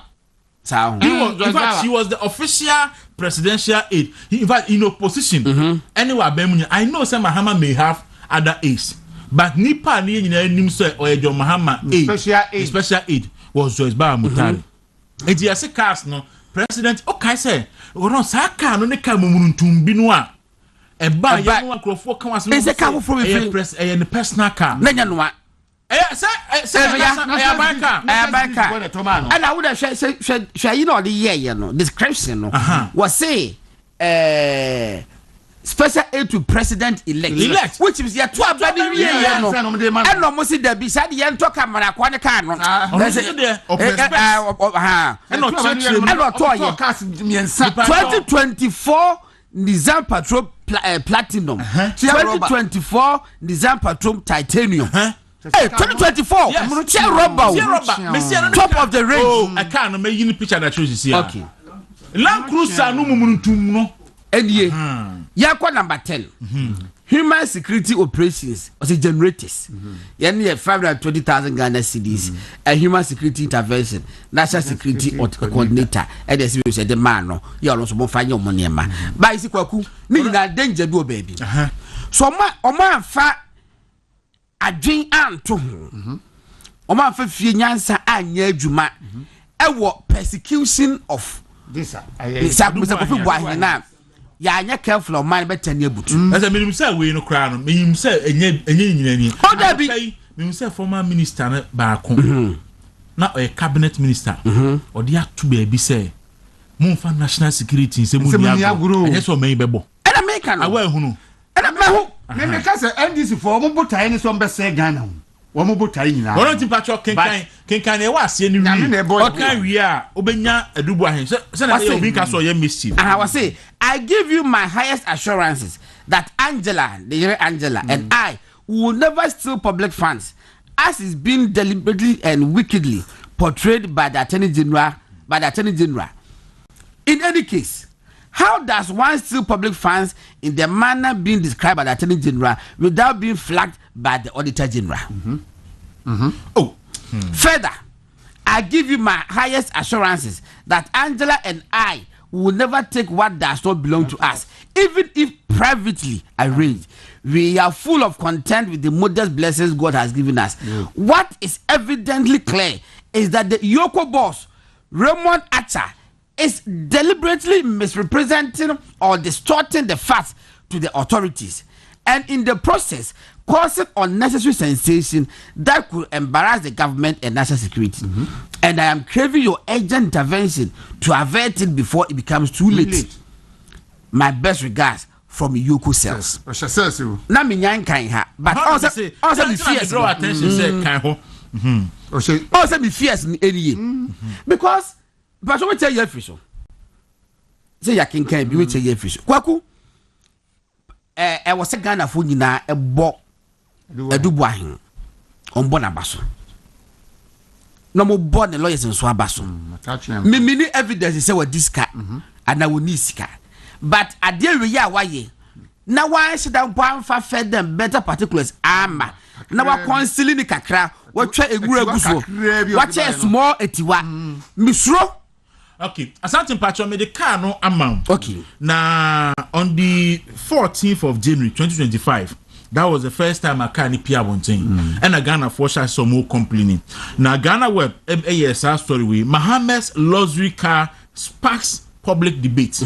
Not saying there has been a lot of discussion and public curiosity in the fancy car that was recently seen at the University of Professional Studies (UPSA) during President John Dramani Mahama's Thanksgiving celebration. The President John Mahama is said to be the owner of the Toyota Land Cruiser LC300S Extreme Edition, raising concerns about how he obtained the expensive vehicle. The Toyota Land Cruiser LC300 Extreme Edition is a high-end vehicle featuring sophisticated terrain control system, a 3.3 L V6 turbo design engine, and the bulletproof features, with a starting $600,000 price tag, more than 8 million Ghana cedis. Many people are curious as to how President Mahama was able to afford such costly car. And the tractor so the echo. Asante Patroti, ohra. Fa sanfa krata na ode to sonobra. Na yi krata e baby a ye ha car no type no. Na ye say e the same car. Enya no ma. Enya so we hwe ye no ye Land Cruiser GX o de ye hwe. Ahanti na person ode ba. Enti car ni ni. Africa fe na car na ye fe. Fe na be na say Nigeria bia o man twa ni. When Ibrahim try picture we be name no. When Ibrahim twi ye na na. When Ibrahim twi ye no. O say car no okay. O say then Land Cruiser we Land Cruiser GXR 2022 model. Also say GXR model. But the paper no report here no. Ghana web report here and say a Land Cruiser LC300 Extreme Edition. Wow. And you know, we try this model is a difference be wom. Yes, it when year 8 or say car no mu here 8 million Ghana cedis. Over 8 million Ghana cedis. And you know, and na ba beda ho nti kwara do bo ahe say and me who san crowdfund raise questions. By see no Christmas me attachia me ji attachia di.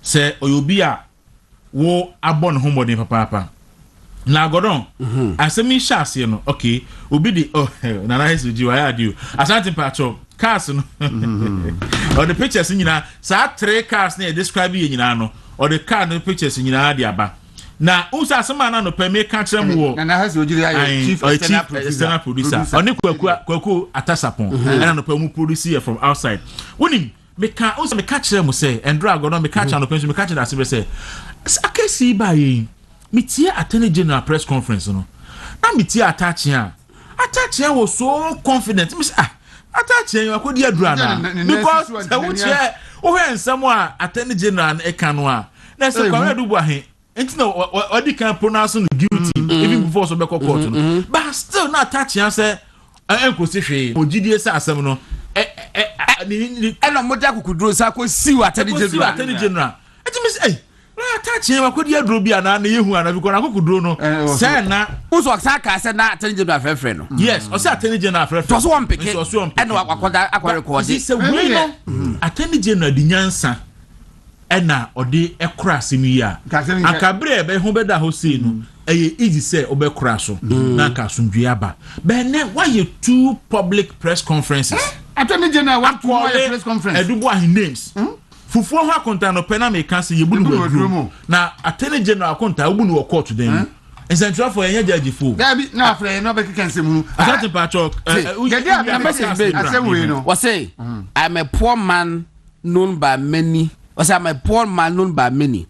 I never took a certain allowance as a board member at Tema Oil Refinery. It is only in Ghana that billionaires will take a bribe before an agency bill is passed. Hey, Kwame. I brought you. I say can in here. Can no a describe no. Niza cars na omo describe you no. If me oh daba some me ba some ba na can dubo but one day no pay buy me ne Dawuro office me hwe paper na aba me hunu nam anya dubo he we ne two kwan don't any go Spain no in fact kwabra dubo he na no koka send my baby na nipo no tro no o bi a menye ne way pant me can make ka bi a chere ne and me say this is this kwabra dubo he na no dear I doubt say some mo kafa no ye no kure but me na nkwa nche ye de be 1 week pe but me hu say the papa no cities na omo ka se wa ye sa boni we nyina no am say enye nke wiase ehu and nyame to me nti anokra no dey di bank kakra ye nyina be hunu nokure ne wu mu no okay governor say say na me di kan o say governor say ofosuko achin so was an aid to your mama he say na me kan me say minim say your mama were more than 1 age. Yes. But nipa ni nyina ye nima obi a refer to as special age your mama was just ba mutare. Nti no enu na mama ka say age was special age. Koka anope machi me gidi so ho eye. Enti goron Kwaku enne ena aba betu hui na sebe pedua sampanifo say otosi kan de say nyansani nsem a odo ema no baiba otosi kan de say kwase nsem so a odi ewu atende bra wanya careful obi eton dan obi isin dan 3 bedroom dan fine 3 story building dan wo Klagon e was Spinters na e wa infi na chi na ose dan no wawie bi owie bi be hu akohia se so ton enti first floor no wawie e ho no ye 6 bedroom apartment and a ground floor no so no or single room self-contained and a 2 bedrooms apartment nti obi a waniji ho ahu na fie soro no na wa wawie enti otima wo ye wade and afi o asase 4 plot e wo the same area nti mo pe bi ato no mo pass asase ato titiri na abochirefo ene mo amwo fie o pedan ato o pass asase ato a ebi na apai was Spinters yi ebi na apai wo Klagoni mi so no mu ni komo sisi a na omo emoa 024 668 3597 024 668 3597 na woni empenifo eni honkomo na fi emwa bi e wachi bia so no omonfa emwa 024 668 3597 na woni omo eni Spinters so the primary area yeah munye na yenko Kwaku MPP4 enso krata omo petition speaker. No, in fact, me di officer special prosecutor we are and me tiso me say me bre na asa enti no o de ye be twa so o chena ye be sen hia because as I say we special prosecutor should be interested in some of these things. Cause ABS can news so share no yeah on the on fan is o de ye be just wo all right asante patro quickly yenye birthday we feel na yenko enim ene opani ba ko a obaha na oye former NPP parliamentary candidate wo Ningo Pram referendum Alex won na dino escape me na ye birthday your friend Rebecca Sechi of Becca Nails and Beauty wo Tesinungwa Estate intinikunu ese wan ka say ni kunu but o say my dear Rebecca and ma me azumi say nti Becky anopay omodia say nesusu de nya me hu say wa wonim 20 Alexander Lionel ono NPP former parliamentary candidate ewo po hoye Debbie hoye Ningo Pram nti o see we show happy birthday emfa emano Yakopon mo akoma so ade nyina emremu na fe bia so enkoyim wo ye anu firi hono mo a ena ye nua baako a ono so ye na netia edi djuma ewo ha na Ofivota region on a voter regional organizer ye friend no Kosi Boja voter regional organizer Emma NPP ene ono so na woda ono so se ye bie kwan a obe contest as national organizer ama NPP inti Kosiboja the voter regional organizer ema the New Patriotic Party and national organizer in waiting ono so ene na woda so ye wish no happy birthday. All right, so the last one, okay, I think the last one for me here, Madam Irene Ekuba Bedu say owo Vicenza Italy ene wa woda na we fi oba nana kosi broja enchen do not friend dumpe of Thinkers Village any aristocrat or see we show happy birthday and for emanity Madam Irene Ekuba Bedu of Italy ene wa woda na oba dumpe ena o say yen we show happy birthday and for emanity but when him say friend dumpe dia no so say yen we show happy birthday and then finally o say ene Emmanuel the Graft AJ aka Alijo ene ne birthday nti ono so e dia ba say yen wish no birthday nti oni Emmanuel the Graft AJ aka Alijo ene wa woda happy birthday to you birthday hine nti we mzasante nana ensu amankwa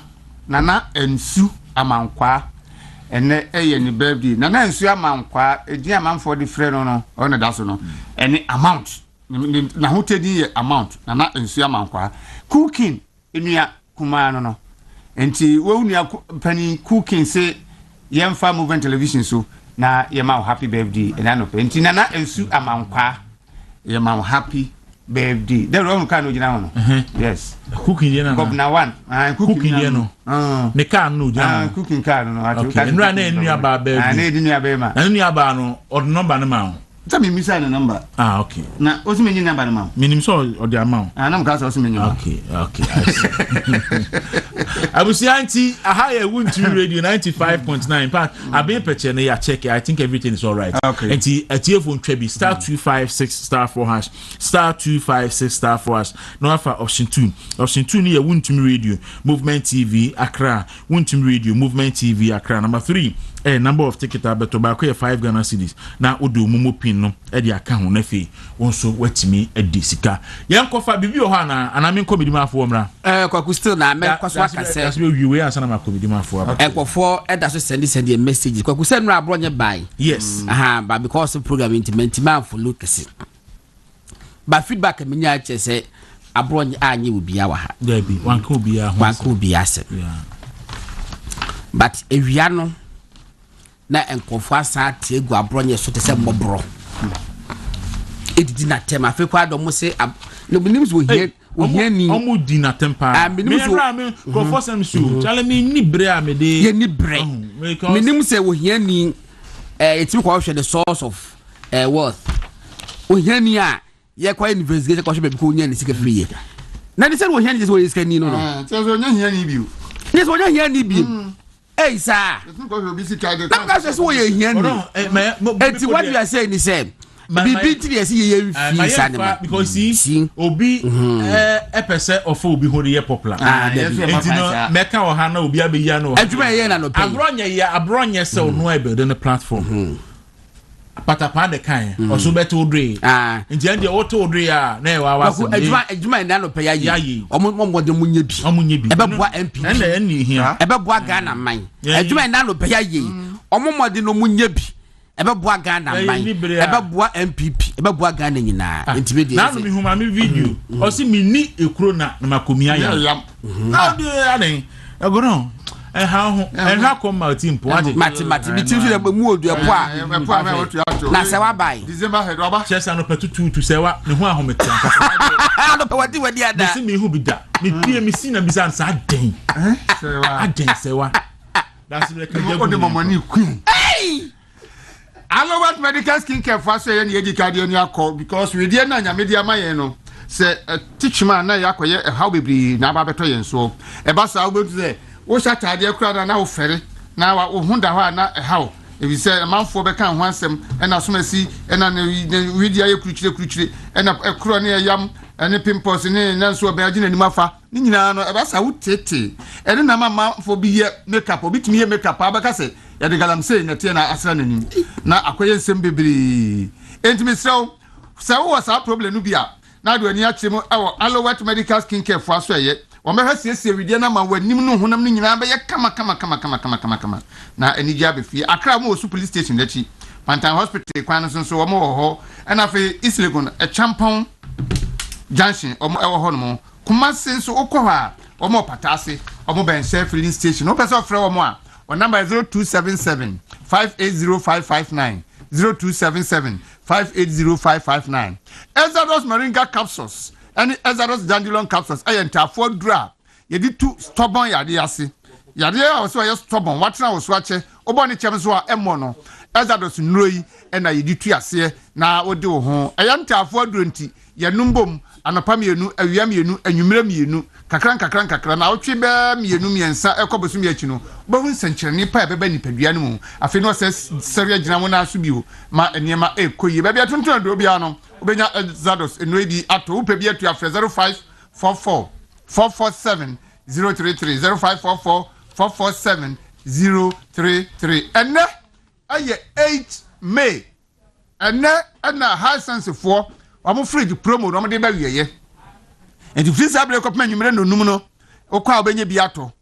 Enti na de se wa ma ho anya ha na wo jeja wo ho na wo akina wo ko no anya bi na se de jobo dada no a. Kane de na bi a eye 6000 no. E no mo de bi a 4000. Na wa nkoto ne na akina ko na esi 6000 a mensu mesrew. Enti we de watie de wo ye bia no fato na ko. Mpanimfo si uja de wo ye a wunya daaje. Ankasemi de minya daaje ebedu bra obenya daaje no so na enema nko nda dem ntika ho na fo ni chemo high sense na kokotobi na emo a wo mhwe wuru no de o mato apete gan ha ba bia wo no ena so be form number no afre 0302 550 000 0302 550 000 ufra na waka ba bia wo na kyerwo no mo so akyerwo showroom eben wo na wakono akotobi na asomdwe aba kama pa mema mo ho Samo hodi amuntie me. Level Herbal Limited for 6. Nanse mema tete dodo. Nse ema no bi hadwen. Wa hwe so akogu hu anuma sia me bia ka mema nyina nti o me de Level Natural Capsules aba. Se emema monye na momfa ema mo ho ban. Se de be ya nima be koyi nti bema.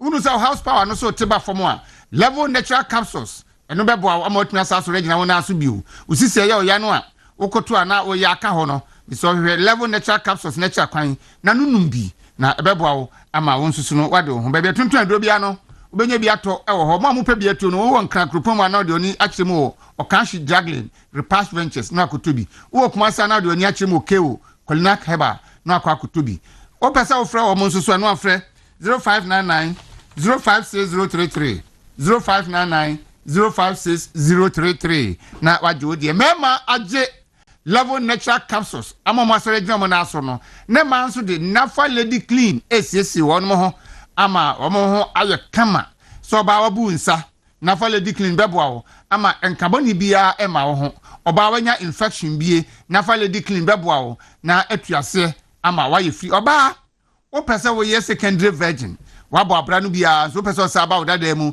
na be hya se foforo reset wo ho a eno so nafa lady clean eno na ebeboa wo ba bia tuntun adro bia obenya nafa lady clean ato so wo pe bia tu awoko Nick Royal Pharmacy e wo Kwashiman traffic light odoko kwan so obenye bi open so no afre 0531 156 556 0531 156 556 na onsusu no waje wodie e wo ho Mahama epenso ene ewo Mahama bedi ade ani boye dimpa wo Ghana ha eye generator Brebia Mahama ebeba bedi ade se president no ade ani boye dimpa eye generator nanso useless enterprise nti obi se Mahama ba buso na sori dendenden die nanso generators no atete so ompese obi adwuma guo ate se Mahama ba no first time no begu nkofo adwuma no na nipa ntimi nto generator ntini adwuma guo no nei useless enterprise o ba generator bi a wo pe bi a wo benya bi wo ye hairdresser wo ye baba wo ye electric welder mpacho adwuma bi a wo ya wo use power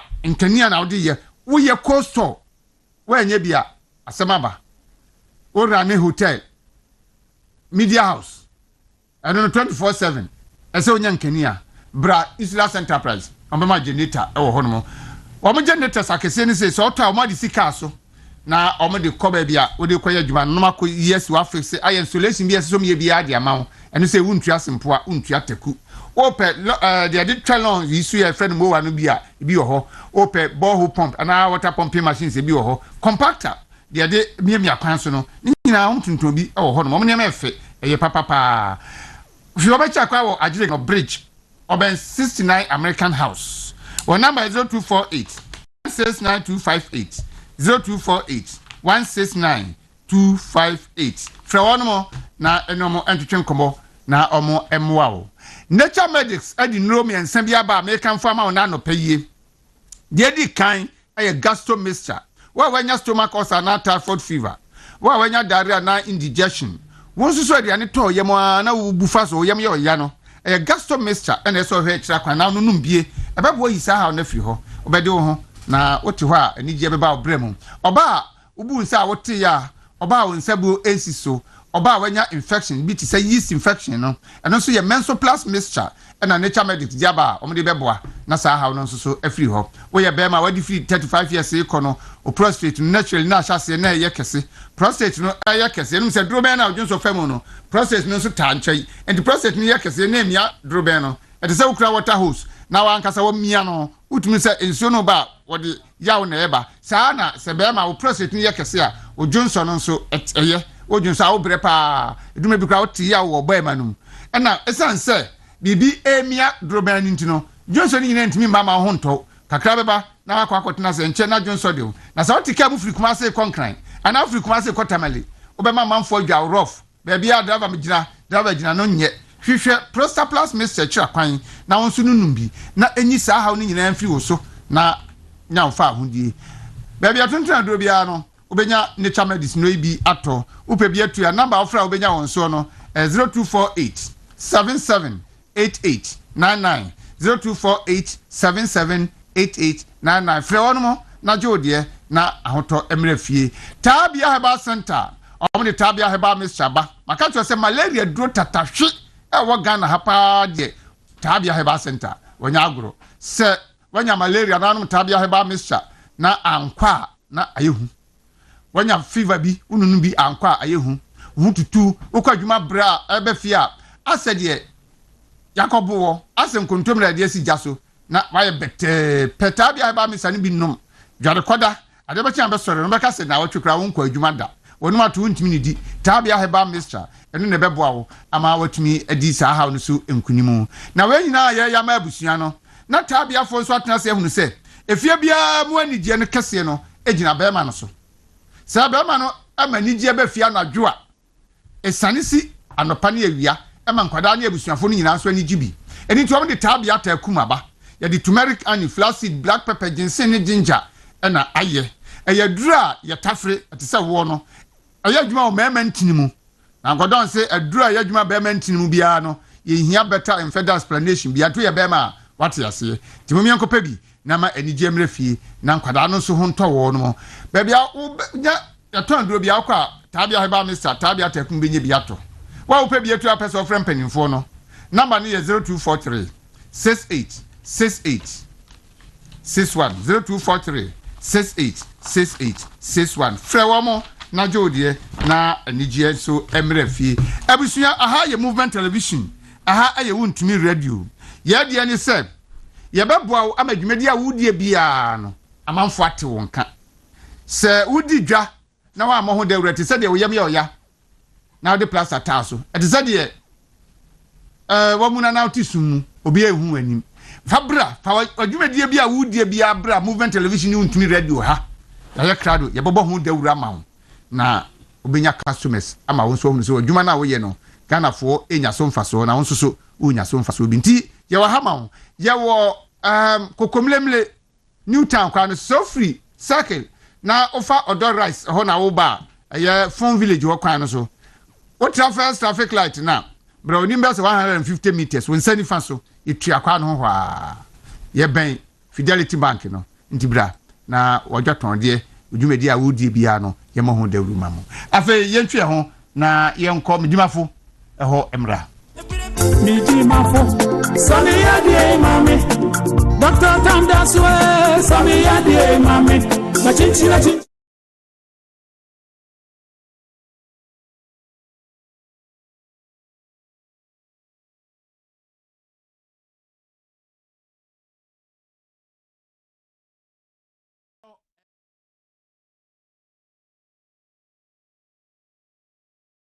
baby ababedu any MPs no any parties no aye demonstration I say ndra asefo akoyi ya to atwene now procedure no ese ekoso me issue no say NDC as a party and President Mahama and now the leader of the NDC and government no me can say a strategic document no mo implement it. Okay. To a well planned document and no mo implement it to suit their parochial agenda near the kind. And they say woman wa adwene bi say the judiciary is not on their side. Enti sadia this time round no kwambia so a yebefa so a yebenya judiciary on your side. But Dawuro, I can tell you say Yewura Mahama pa on appointee Rodina Mahama as a chief justice. The law is the law. Menam kato ha When 2015 NDC former deputy general secretary back home obeshia NDC for no mu ye wokoforidia na baby omu ye meeting no ye media for na ye omo fo sie nyina ye NDC for because no mu wo loyalist ewom na oboni ma me nsa so and I see them playing in my face okache say three institutions organ hanuma a very important institutions are determine governance okremu. NDCA need the support of those three institutions. So they have a plan. Say by 10 years now, they will also get their people there, and then they will make sure say they will dominate. And anywhere do you see, they will dominate. One okay judiciary no, a bench and a bar no, and you can say best sponsor NDC for to Uncle Law School. No more lawyer. So catch say. You say interested that you penny for. He thought say NDC for. Now law school. The second institution was the clergy. Because say a clergy in because of Rollins issue 1 or 2 binti. And the third institution of kind the fourth estate of the realm, the media. Say media no so empowerment. So be omo say one by 10 years say they will get people they will dominate this institution. So, and I've seen it play in my strategic document. Dawuro, let me tell you. Yantana Kuruma, the constitution say this is the new constitution, but Sandy Simranti and I do my call law school near see any more. Anamboa. Yeah, no correct. Constitution say Ubetimako High Court, and this is 1 year 10 years. 10 years of practice. 10 years at the bar. I am making. And so what me ako High Court. So what you Circuit Court 5 years. And the Supreme Court 15 years. 15 years.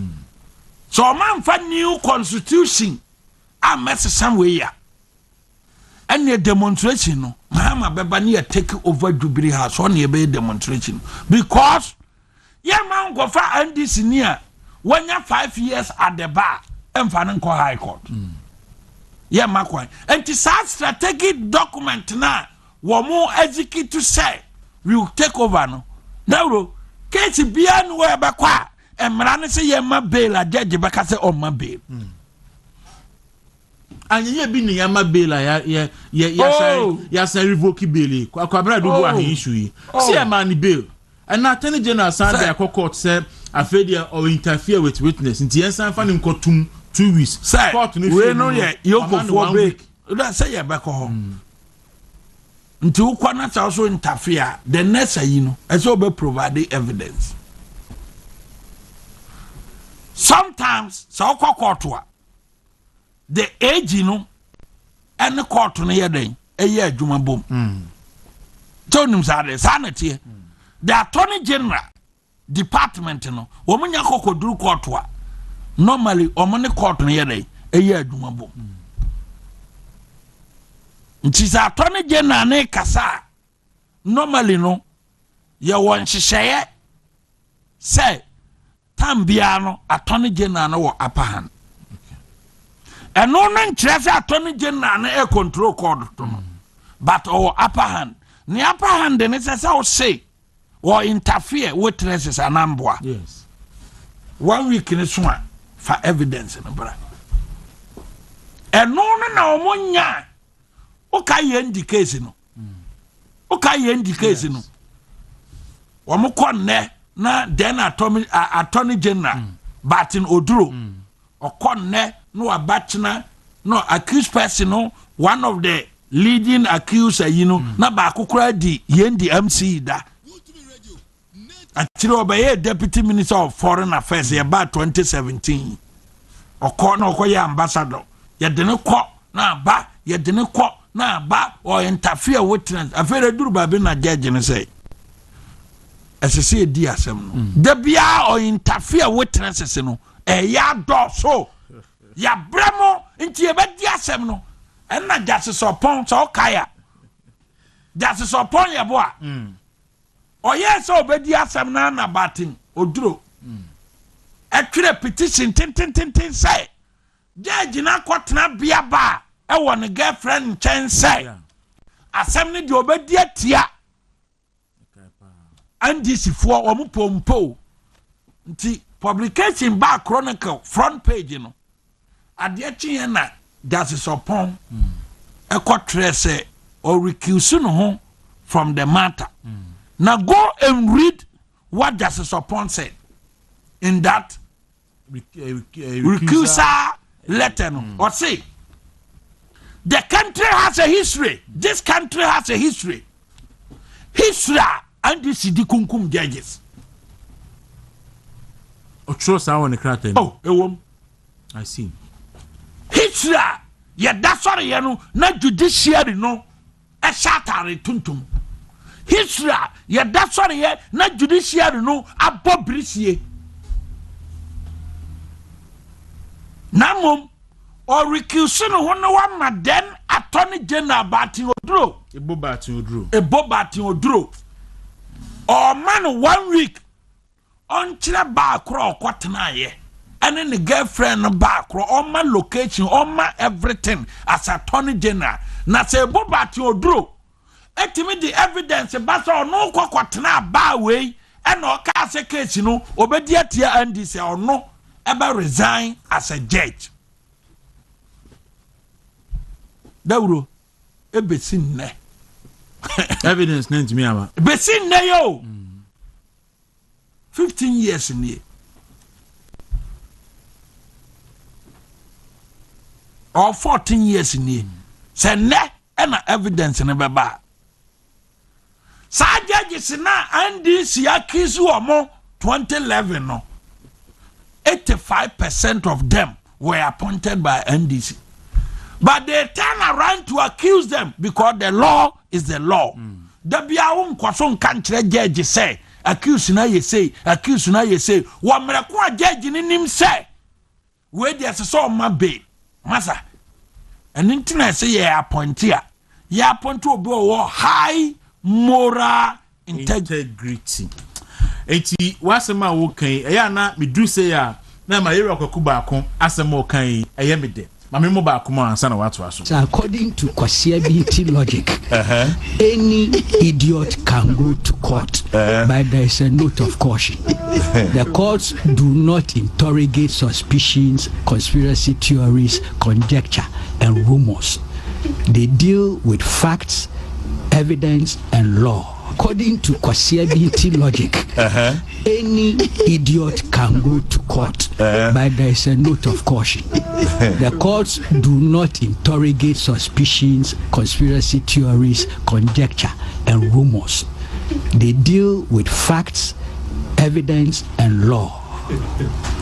Case closed. According to Kwasiabiti logic, yes, any idiot can go to court, but there is a note of caution. Yes. The court does not deal with fictitious no.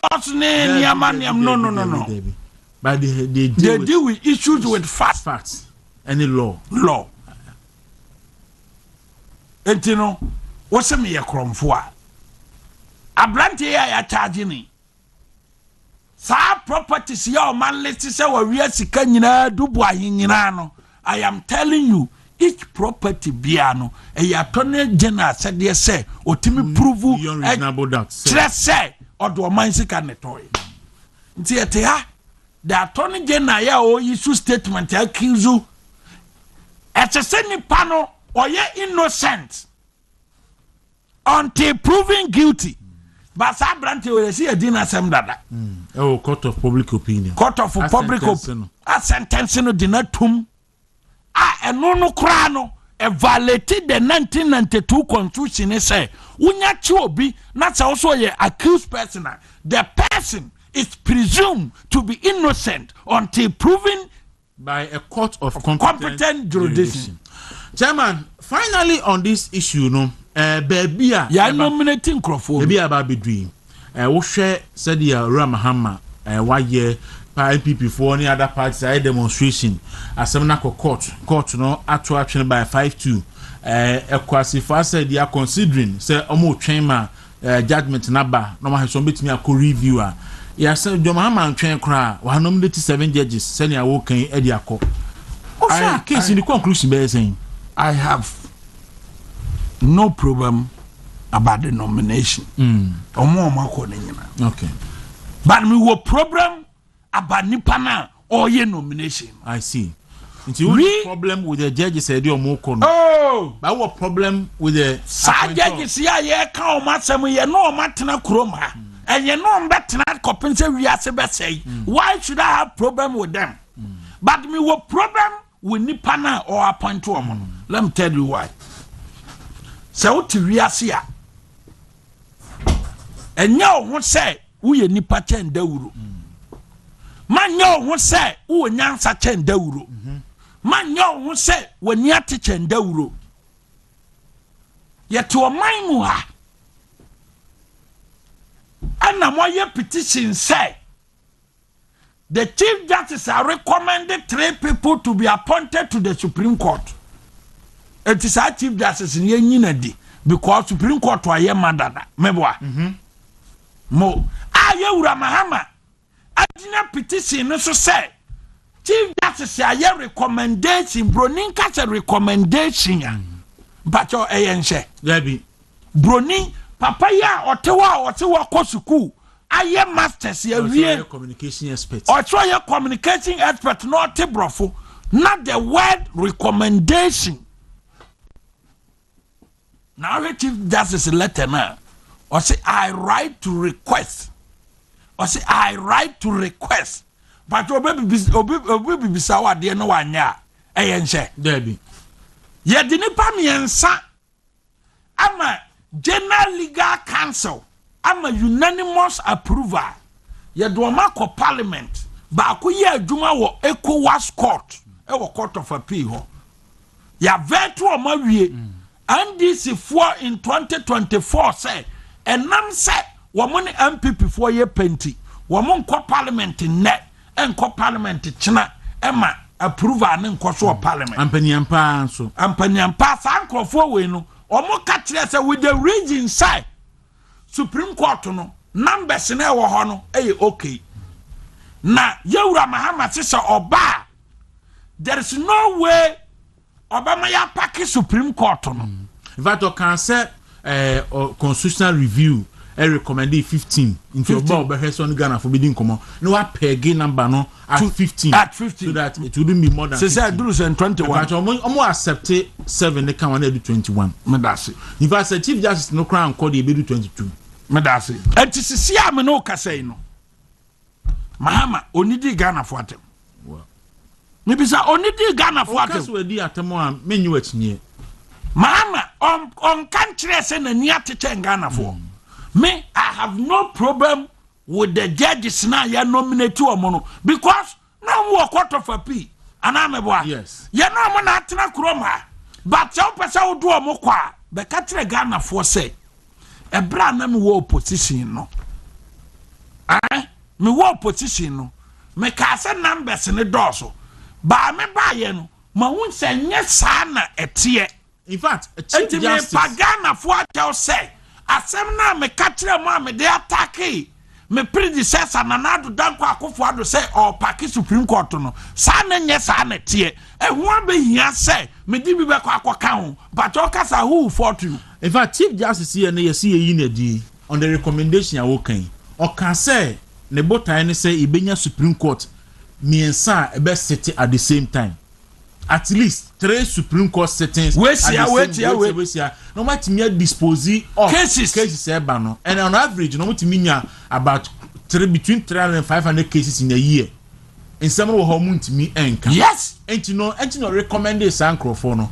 And to say obey appoint who say when na sanka odi maame no odi ne bo man na para. Say maame asema wo ye na ye didi wa tem no. And na ye yi wadi no. But we are sorry. Would bem and to say me buy no who say who be say we need more judges and to me the way baba can Ghana who do you na recommend you crowd my the minu asa come and so wow and you know me pagana for acho one be for two but why you di what did the Akufo-Addo attempt I say Akufo-Addo adane Supreme Court into MPP backyard.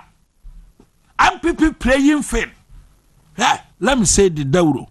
From 2017 to date, Nanado Danko Akufo-Addo and Bawumia government any appointment to the Supreme Court wa mrekuwa vacancy and okay. Obi wo bibisa, let the person come and face me. At any time bia Nanado Danko Akufo-Addo be ye appointment to the Supreme Court no be retired from the Supreme Court. At any time bia Nanado Danko Akufo-Addo ebe ye appointment to the Court of Appeal no na be a retirement and answer your creative Court of Appeal branch or region B na ye appointment in the court. And ya why appointment no that is binum be retired this year. In fact, it's also on record no Nanado SC court ni Bawumia SC court dan esen aban bia in the history. Yes, only there. In fact, since coming about 120 new courts. Magistrate court, Court of Appeal regions in yes. And the High Court. If you are about to CS High Court by Ko Amasama. Yes. And you know also see we are many appointed judge phone ko offer him for the Google. Exactly. O see High Court no Amasama no. Nanka one name ko honko adwuma. Anya employment ni bi no. Oyi judge na okwana. Amanfo a ye form mo makoye adwuma. The staff at the judiciary. Anya omani ne betu omoka.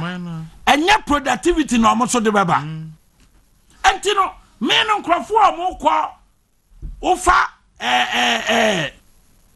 Justice Jemefe. Womo ka kire no 2015 say onye recommendation ti Akufo-Addo. Say the recommendation na womo pe say ka say the onsin twere brofo no or the report no kwanya sa na otwere no nti NDC fo bosha omo share no to the Supreme Court no womo bufu no o manfa na nko afei na womo boadu omo yam omo se ye de ne kwa na meboa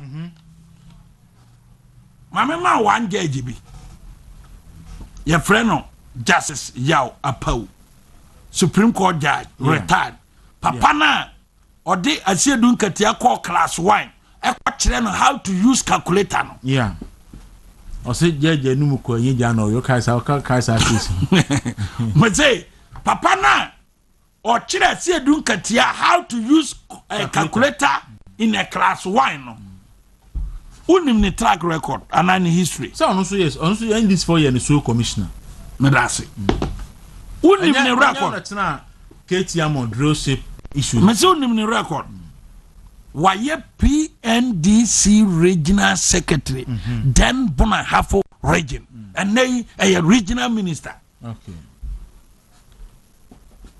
Justice Yao Apau waye PNDC regional minister and they regional minister then Bonahafo region. ofiri ho no the starting magistrate akọ high court akọ court of appeal akọ do supreme court wo so evidence no aye weightless ya now akọ tena asem so say NDC penso ena manya supreme court and Sunday Babesi John Dramani Mahama 2025 so. Enti omo munya report nenkan ye no sebi o yankoye an assessment of John Dramani Mahama his entire governance nemom yekoye an assessment of ono ankasa ne bosha wo share Ghana for a otuni din say social contract se mum ennefu amakoma oha aduo no 120 days se moto abama mea sa nyoma we die within sa period we meye ni nyina ama e ono ana no ene koyi nika enye IRPP ne koyi nika ene enye Ghana ni bia so ne koyi nika ono ne kose bosha kese obi ansoma no and this work akwacha sabo shaka sia ne dia na eho kwan wo ho se yenso a ye ankran ni mudifo no yetumi hwese sabo hye na wo hye na enunti Ghana fo dodo na agina so to abama no wo di sabo hye ne so ana yes so woni so dia na se medofo adaada enunti na man no da Dawuro yekoye sa adwumadi no okay enti abusua Dr. Bano na Dr. Frank Bano ena maka cho say IERPP ena no aso so chade e wo Gimpa nti research die wa wonim say lecture bia no honoma usu research any akinkan doc nti afifa FM me na mu ye na a quick shout out to honorable Alexander Leona also oheye e wo wuntumi live okay nti honorable Michiao Leona Michiao no pay that's yo me that's nti die na ye hu ye de emi se wo hwe eye Yewura John Dramani Mahama me boshe na o she Ghana fo America no boshe no eye boshe mako aduonunum 25 yes but say offer omo document na omo to ne this social contract na boshe no eye 26 okay na Dawuro min kansi wa ha no say 26 no ehwo so emi say error ne biemu say pio ho okay nka Dawuro senke ye kan 1 2 3 a ufiri 2 ananka wo ko 3 yes so untumi free 2 nko 4 aha bibi sa no ko pie mo se wo free 21 anka be ko 22 no e ko 23 nti ma boshe no e ko ye 26 instead of 25 me need report type document ne de by way free consultation se woni e ho wutin ye nti ko na ko hwe nti boshe no e ye 25 na boshe no 25 no se ye broni be kan se ye categorizing na ye woni eye under eye friend say eye the economy and I say protocol no be kan say economic reset na eno boshe no bi ewo ho na eye kan governance ene amamuo hu asam so na boshe no bi wo ho ebiemu nso eye social intervention na me wi ani nyina mechechire mu social intervention no se wona woni bie ewo Ghana memu de ba ade na wodi gu kwan mama saa nipa na ebe mo ho ahenha wo mo eno nso na boshe no bi wo ho ene de twato okra no eye energy and environment energy no ye enyinam kane ho asem ene se ne ye toto obo ade ho nimude se wonim se galamse die e obo ade ne omo na ese na mebo a ni nyina hye eno so bosa akase a okwahye wo ho na ye hwe se saa ne ma nyina no e kwan ba na papa ya fa so atoto no na se medin ka fa de din kan na me kan na eye governance and accountability send your better to Ghana or mine no see amamu ho asem na e ho no o se boshe no baako mienu miensa enan enum ensia enson nti eba amamu ho asem na o se boshe baako enson 7 and o se ho ne edin kan na ye o se I will nominate cabinet ministers within 14 days the tosu mienu no o se code of conduct for public officials e ho na so be ka okeka se wo ya ban anipani abadjuma ba appointee a untumi accept a gift na we dey 20,000 Ghana cedis we dey ananu ya ono ya be che ne cars mienu ma waje na se car ba akobro 20,000 Ghana cedis e konso asem wo ho ena ebiemu no oka se ban appointees from buying state assets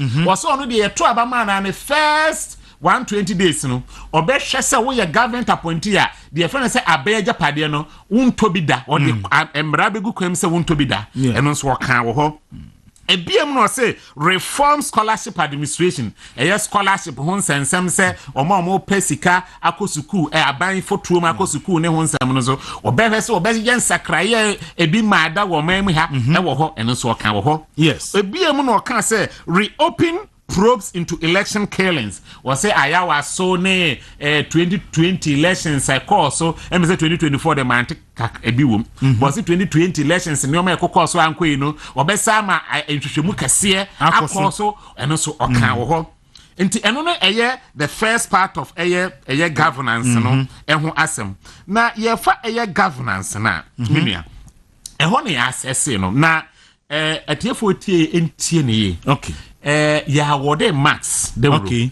Na ya wode max ne kekese ye ma max so ya ma 20 ebia Dr. Bano Professor Boedi Dr. Domfe moye lecturer for ya tena say na so we dey ma 10 we dey ma 20 we dey ma 50 nti obi tie ya on tiase okay mama ma asante fe honko an to so na watimi achiche mu kakra nti pa to aso ebeba sisi ya enti ofa manifesto no say dem kan ofa promise na or say nominate cabinet ministers in 14 days enti ye will be a friend say verbs eno na describe ne ye na oso obeye no or say nominate just obeyi wo and say ya assess na we are going to assess him based on the nominate okay and this one nominate ya then we try and this we shall nominate cabinet minister within 40 days yes sworn in by 7 January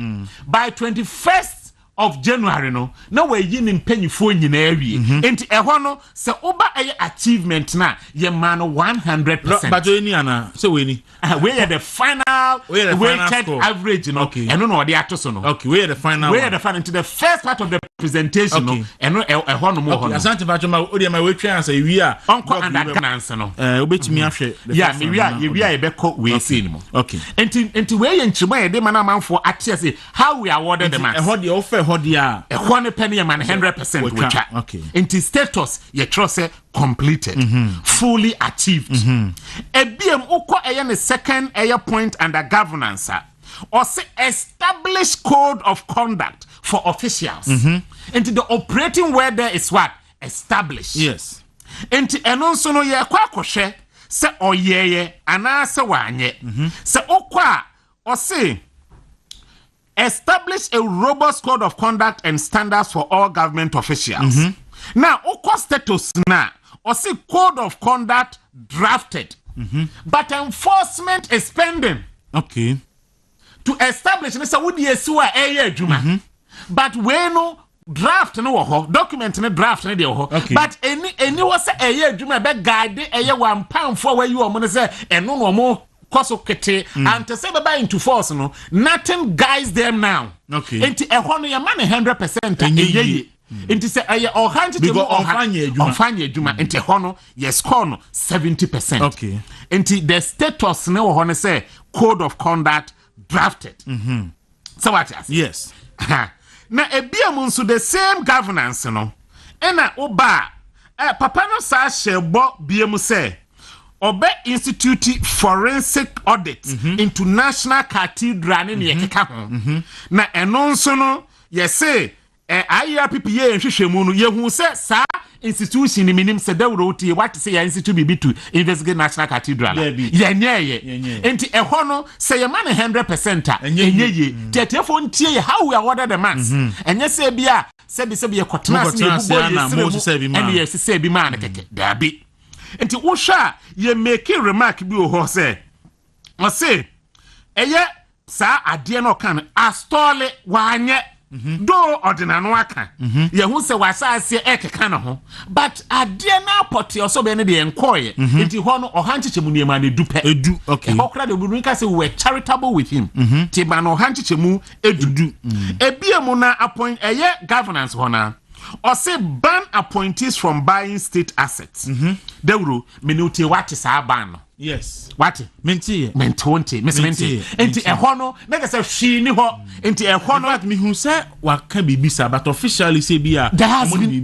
been nothing of that sort on official. And me proud the first time no can say what banning so be anton so okona ni aid just by mutar no what to banka.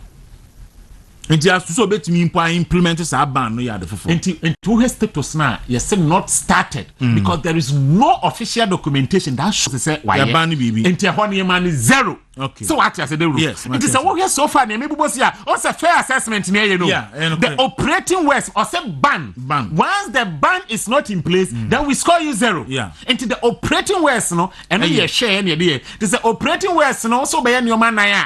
That's why you mumi ensa you be 75 so why you mumi enu e be 50 so why you back be 25 wonye bi e cry there 0 ho.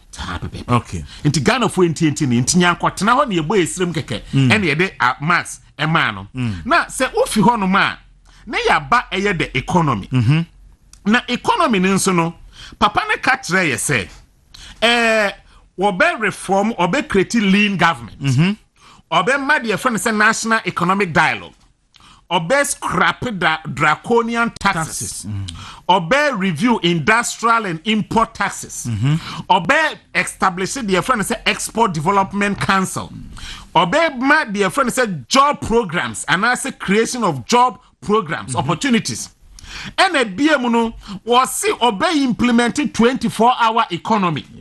A BM also be lifted ban on salvage cars. Ban on salvage cars not just a first no. On say cars access any accident happen me de bagana me no. Yes accident be bre na kwaso Ghana na e kwaso do. Inti abanda da na twam say or the a share eto so. Say wontumi fa sa cars ne ma. Na emom no rather no about safe assembly plans e wo Ghana. Men kode enum egu akwam say credit score ni ademra. Say na be Ghana fo betumi atop brand new cars. Ena NDC abanka se baabi omo ba saa policy no omo be yi afi ho na omo de cars na ase na yensan famra nti no so o share hombo ena o say obe reform eye state owned enterprises obe implement the friend say audits na eno nso no menu Dawuro yen kwhwehwe adia papa yi kan ampa se waya how we assess him enti uba eye form leanest, most efficient government. Dawuro, the operating word is leanest and most efficient. Leanest, not just saying, just a number and you do what the baby me and Satia Dunku. And not she and just saying, just say resource a cat the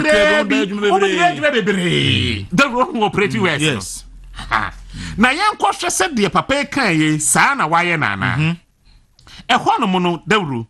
Say yeka leanest government na yes wa up ministers no waeden wateso na momono say yeka say most efficient Dawuro yantumi nka say it is the most efficient government because the appropriation na a core parliament no kwa kire say the government expects to spend about 293 billion on compensation alone. Yes, which tells us say Sika Kwaku do over base 263 billion in his last term in office no. What the NRC leanest government who Sika so be declare eso chain. In fact, over office of government machinery budget akọ na you see a former leanest government no. 101% greater than what Akufo-Addo spent in his last term.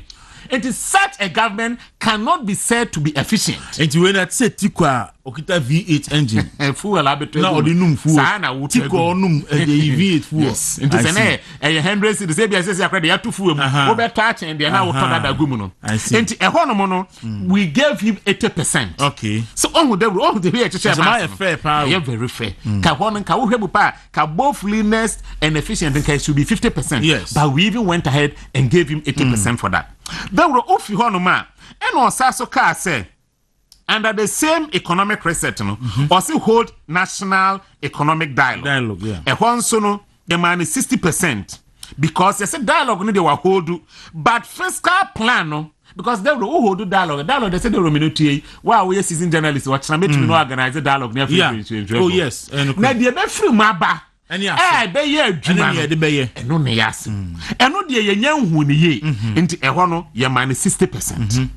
Ebiem or say economic reset or best scrap draconian taxes into him eye e-levy was scrap your friend say emission tax was we year fi ho betting tax was we year fi ho but Dawuro ye nyina ye nim say COVID-19 levy ono aka ho asem gina simpie so e ka say we asi nyina Ghana penny oman a ye tua COVID-19 tax and so COVID any ha no that tax nim fi ho enti e ho no mo no ye ntumi ama na 100% ye ma 90%. Okay. And the on the end of mama and dodo because a yin in so COVID level in the soon in it was so more tie no say so what say na kan mo tibe 30 kura free so nti ye man pa it is a watch analysis na ye ni nyina what say ye we na ye go into details of the maths na obon say economic research ho no onyo almost about 40 something percent wo ho no mo de aka ni nyina na e wo fom na Dawuro ye fi ho no mu economic the same economic research no or say 24-hour economy Dawuro me no to eminim say what 24-hour economy Debi na so no kro wan kan wasem e won the budget mi enti ye de o kan ya kakra ye hwe mu de man ma ase ne say was set up committee anyway you will be at the office of the president or you in charge Dawuro nim say eno ho no ye man 40%. No we dey ma wie mama no we dey because utran ka egu ase won si dan look me be jina say me be si dan ti be bu metwan ka egu na me ko a no me foundation kura me ntu ye no ye ma we dey say kan man be say what me appoint to be at committee bi anka 7 mama no 40 ton enti wo sha analysis na ye no we were impartial yankoye bias analysis say be o MPP NDC adwuma na ye we did it purposely based on academic knowledge. Doc 2400 because budget allocation could any budget you are right. Not even one CD but no one allocated the you are right. But the point is also one making effort so or say was setting up committee where you been into no we were charitable and giving 40% the you it is obi tie no see on for analysis of man ya this is the details of analysis there were me free economic reset no na me call social intervention now social intervention hono o chebose enum. Okay. The din kind or say National Education Conference. The Tosumienu or say free first year tertiary education. Yes. The Tosumiensa or say Mahama Cares Fund and free education for people living with disability. The Etoso eye enino or say free sanitary pad for school girls. And na enumuni women's development but also obey establish it. Nano da munso be actual post be say so or president so be establishing women's development fund and bank and ya the papa na am see school ye be mu ko bi but omo ko bi keke omo ko first school na amfo mu de e ya asem o Kwaku Dawuro e asem pa omo say anopemi fana me educate some of your young ones omo go social media bibia na omo ko Google me AI ko Google no omo trotro no yeah you see education is supposed to open your mind to think. Dawuro, what is the problem? Now the problem is say you take a baby memi ha Ghana memi ha no. You see a free baby informal sector. Yeah. Just say a economy ne feku a enhye aban ase. It is aban ense nim. Sebi you bosu me so anya aban ne kotua omka. Se nipa ne yare no person hospital anya aban ne fa no hoka. Yes. That is the informal sector. Now Dawuro informal sector it is made up of what we call as micro, small, medium enterprises. Your friend say MSMEs. Now the problem can say what's MSMEs ni say. Ye fa ohanti chimua. Edwuma anase job creation oha entichemu eduwotwe 80% and over. SAS micro, small, medium enterprises. Omo ne create sa jobs emaye. Now Dawuro you say ye kosa micro and small medium enterprises ya. You say emma pa ne di mo akotene wo ho. Yes. Emma ya ma ne mo ye system. A friend who twim say bodwa. Yes, Emma untumi so ni akini with the data. Emma dodo na ukokuma se ukwa agboblosi ukwa kantamanto a. Ejashi o kantamanto yi, ejashi wo adumi. Emma dodo na ne doso. Yes, Emma dodo na about 60% or more Emma. The problem Emma face wo Ghana ha ne side dwumedi no mu die mu ne se Dawuro. Ye fra bibi se capital. Se ubenye sika die getri.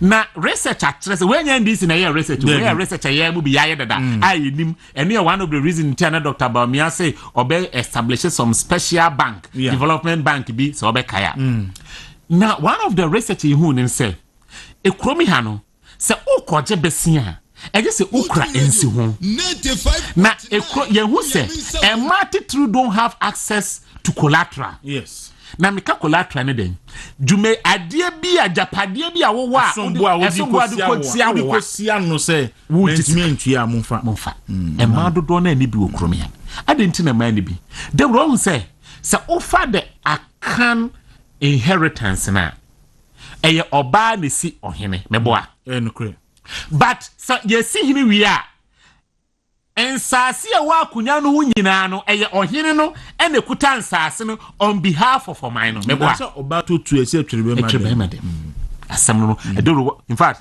wa summarize asam no nyina ma me enti eba collateral na emma don't have collateral ndi se oba si okwa akoji loan na se wonko fa bibi mfamra saa bibi no se akoye ni kunu dia ana akoye ni nua be ma dia so wonware ya because of the matrilineal inheritance ne say ejapade wa abusuo ma eye be ma na hweso no saa ejapade na akoye be ma dia ti be ma no betumi dia akwa kusia wo ajisika e de adwuma but oba ni nya bi enti bi ma dwimu no eno da na me kire mu sa nti omo tie ndi omo te de me kan na se me ma dwimu no and ho na me spend time power on this social intervention na me ba be chima de kunta me spend time on me wie asem ya me kanya enti premise a me ma wo ho no me ma dwimu no ne se based on sani medie ni ntino eno ntine e bia NDC for so yes no be establish the friend say women's development bank ese na be ya no de wo your ba na akọ a wo hie e bia collateral once a your ba e bia kuta Ghana card Dr. Baumia Dawuro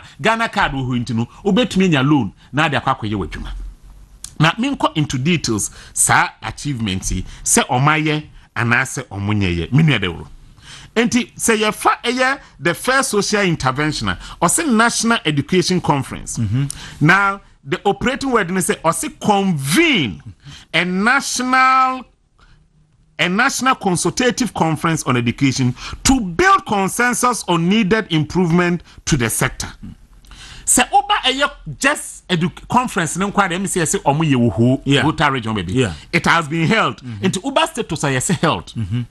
But challenges education no gaps teacher shortages and now me obi sending video be say teacher for almost from late last year bepem ne yentu omoka and omoko bebia na so mampania kwa na nkomoko pacho so mampania entu musika mo se ka na se viet no etupu ha ekoye sa challenges we to say the video be ko peketi I think Ministry of Education ema minister no ko kai ko twantro say aban ema financial clearance ema betu da senya no kre it is ansem we nyina no any problems ewo education and to holding the education forum does not necessarily address these challenges that still persist akodi nkomo keke no aba enti hono ye ma no hancheche mu aduo no 20% eho anyu ano for social intervention eho my ade ena ufi eho a o say first year tertiary education now operating word and say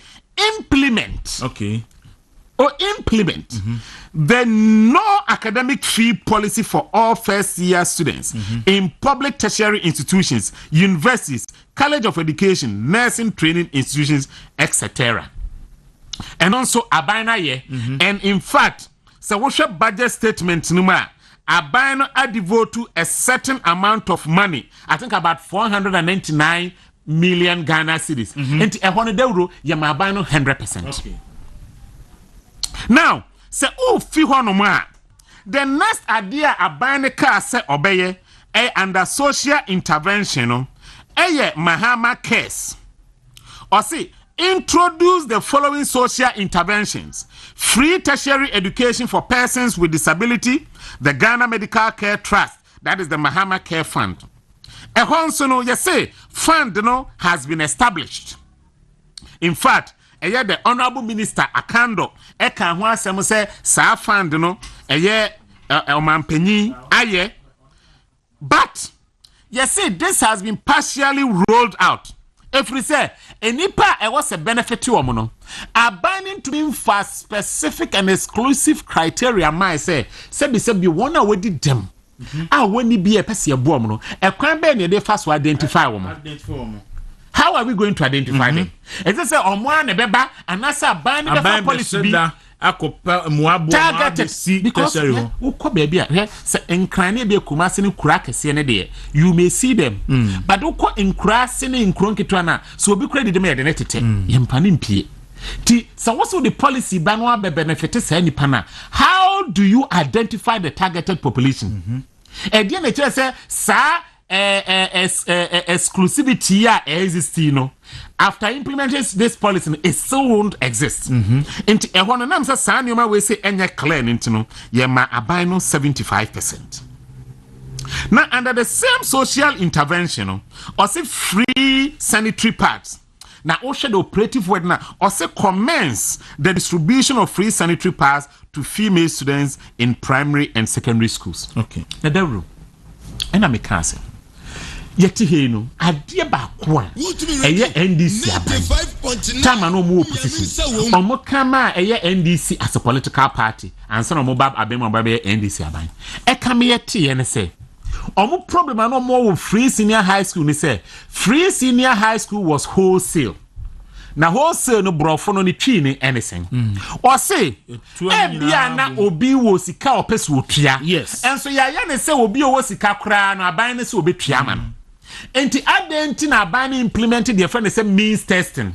Means testing ne kire say your Dr. Bannon no free so wo sika. Yemma Dr. Bannon ho kwan no ntua ma ne ma.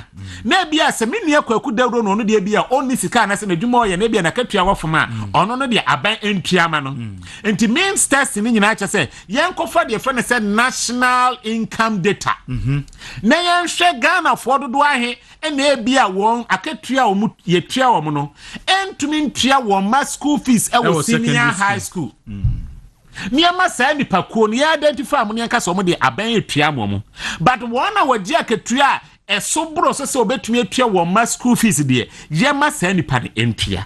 That is what we mean by the means testing. We enya Dr. Bannon ne kan ye the then NDC no more opposition. Omo proposition na omo ye say aban ne. But ye catch rom say Ghana sabiri mu no den enye possible. E no mo so mbeye. Omba mo abandon sa position. Enu ntina yen so ye ka say free nya ade papa na say free wholesale free nya ade papa dia eye den na pad a yetonu at most be 25 Ghana cedis obekatre obi a ono ye adwuma say ono de obeto ama no obeto pad ama me ka say jo Mahama de ne ba no ye example say ono ne ba Farida eko secondary school so betua na school fees wa bro ono betimi atua excellent e be na Farida ko school house obeto pad ama also beto pad ama Farida abekra his excellency e betua to container o ha e de ama Farida from Banco school. Enti wana ne yansu ye bisa man panyin say sa asem no kan na asesa na no no be man panyin asesa na. Are we going to have wholesale free pad distribution? Say sebi Ghana ni ba bia or your baby no aban be man the pad nkwan ba man pad. But obi on maybe a pad maybe a person the man no kra no ne papa because sa pad na nye is of low quality. Ana me boa. Yes. It's of low quality because your grades of pad. In fact doc interesting say obeka say free education ye na mu esa buy wholesale na mu nipa ni Ura University dia wo so be wholesale first year friend saying fee payment for the money panel. And these are issues I need raising. Now the most important po wo mu ne say endo da me raise wo ho ne say ma wo hoyi me my mama kwa me na me kan wo ho. Into when I'm speaking about ma say hey won't me issue against me say I am being me all my children are girls and I love them so much. Obia won a period time onya ne period. Obi de baba bia 25th. Obi de baba bia 30th. Obi cry there to me by 15th. Obi there to me by 10th. Obi cry there to me by 5th of the month. In fact, very dates. And it's a balance of the solve problem with a moment to me top part for moments intina what devote to over 300 million Ghana cedis. How is the distribution going to be done? At what time intervals is the government going to release the part to our female sisters and who are in secondary school? A very important question. This is something that the government has not been able to come out clearly. Is it the case that the government is going to open depots at the various institutes and also at the local level? Near the part may go to say your baby or free so the time be do be no akokoje. And as you be so you the money in advance. How are we going to do it? Because say at the timely hour of banning here part na Dawuro, you have missed the opportunity to mitigate the challenge. Excellent.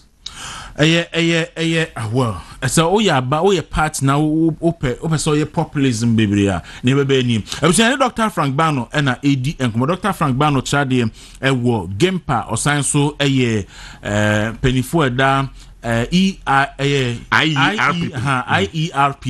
or do manona and pay no AD and come on. I cast manaka cravina ye jumedino yakwe but Shannon Sumami said I've been purchase promo no ekoso star 256*4# star 256*4#. We for number 2 and our second option no win to me radio movement TV Accra win to me radio movement TV Accra na what selected number of ticket episode by 5 Ghana cedis utro 2 at 10 Ochro 315 in that order. Now we are would momo pin account. Now what me edim kunum. Yeah, come on so say movement TV ni won't me radio. Yeah, what and can ha say kokomlemle circle ni Newtown Quantum so ye ben heavy duty ba enti obia odwumade bia pese ye bohu Dawuro ma obia nso no oba ye no betena se ayenhye kama na ya bohu Dawuro edi ama ne bo nso de fofofo ja enim said you Ghana SCIA asembesi ba ye menche so mano emu ayetare ntu ba bia no ye no betena se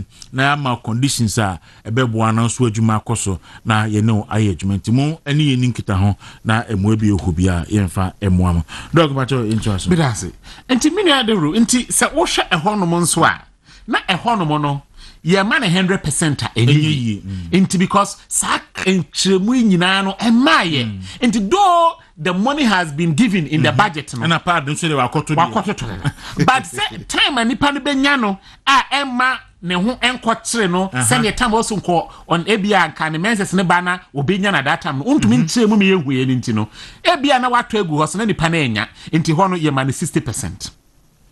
Dawuro ebia mu nso osi National Education Conference e maka eno de emi say 20% eho ena ye de ma no ena eye Mahama Cares program no nso osi introduce the following social interventions: free tertiary education eho nso no ye ka say exclusion rate still exists into ho say man 100% na enyeji na the roka time asemuntina memra ni details no na afi ye mebo no tofa na ye hu ekwan a ye fa so man eye sa score ya UCC score ya ye de man Dawuro se oba medin ka catch say your governance and accountability, your economic reset, your social interventions, and your energy and environment. Yes. Now, oko energy and environment, oko governance and accountability. Now, me say or say the first promise nominate cabinet minister within 14 days. 100% here demand. Code of conduct for officials 70% here demand. Forensic audits into National Cathedral and COVID-19 funds, a honey ensure that we win 10%. Ban appointees from buying state asset, Yehushe Yemani 0. Okay. Reform scholarship administration, Yehushe Yemani 0.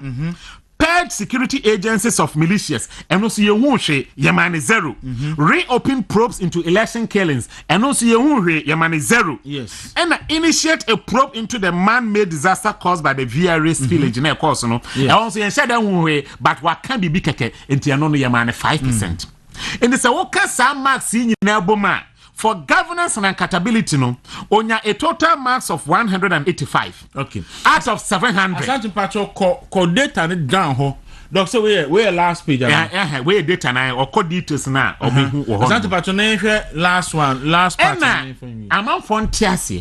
Ye Fred be weighted average. Okay. Weighted average in the same. Enipa no share boss share Mako watche under governance and accountability. And a baku bia ye man 100%.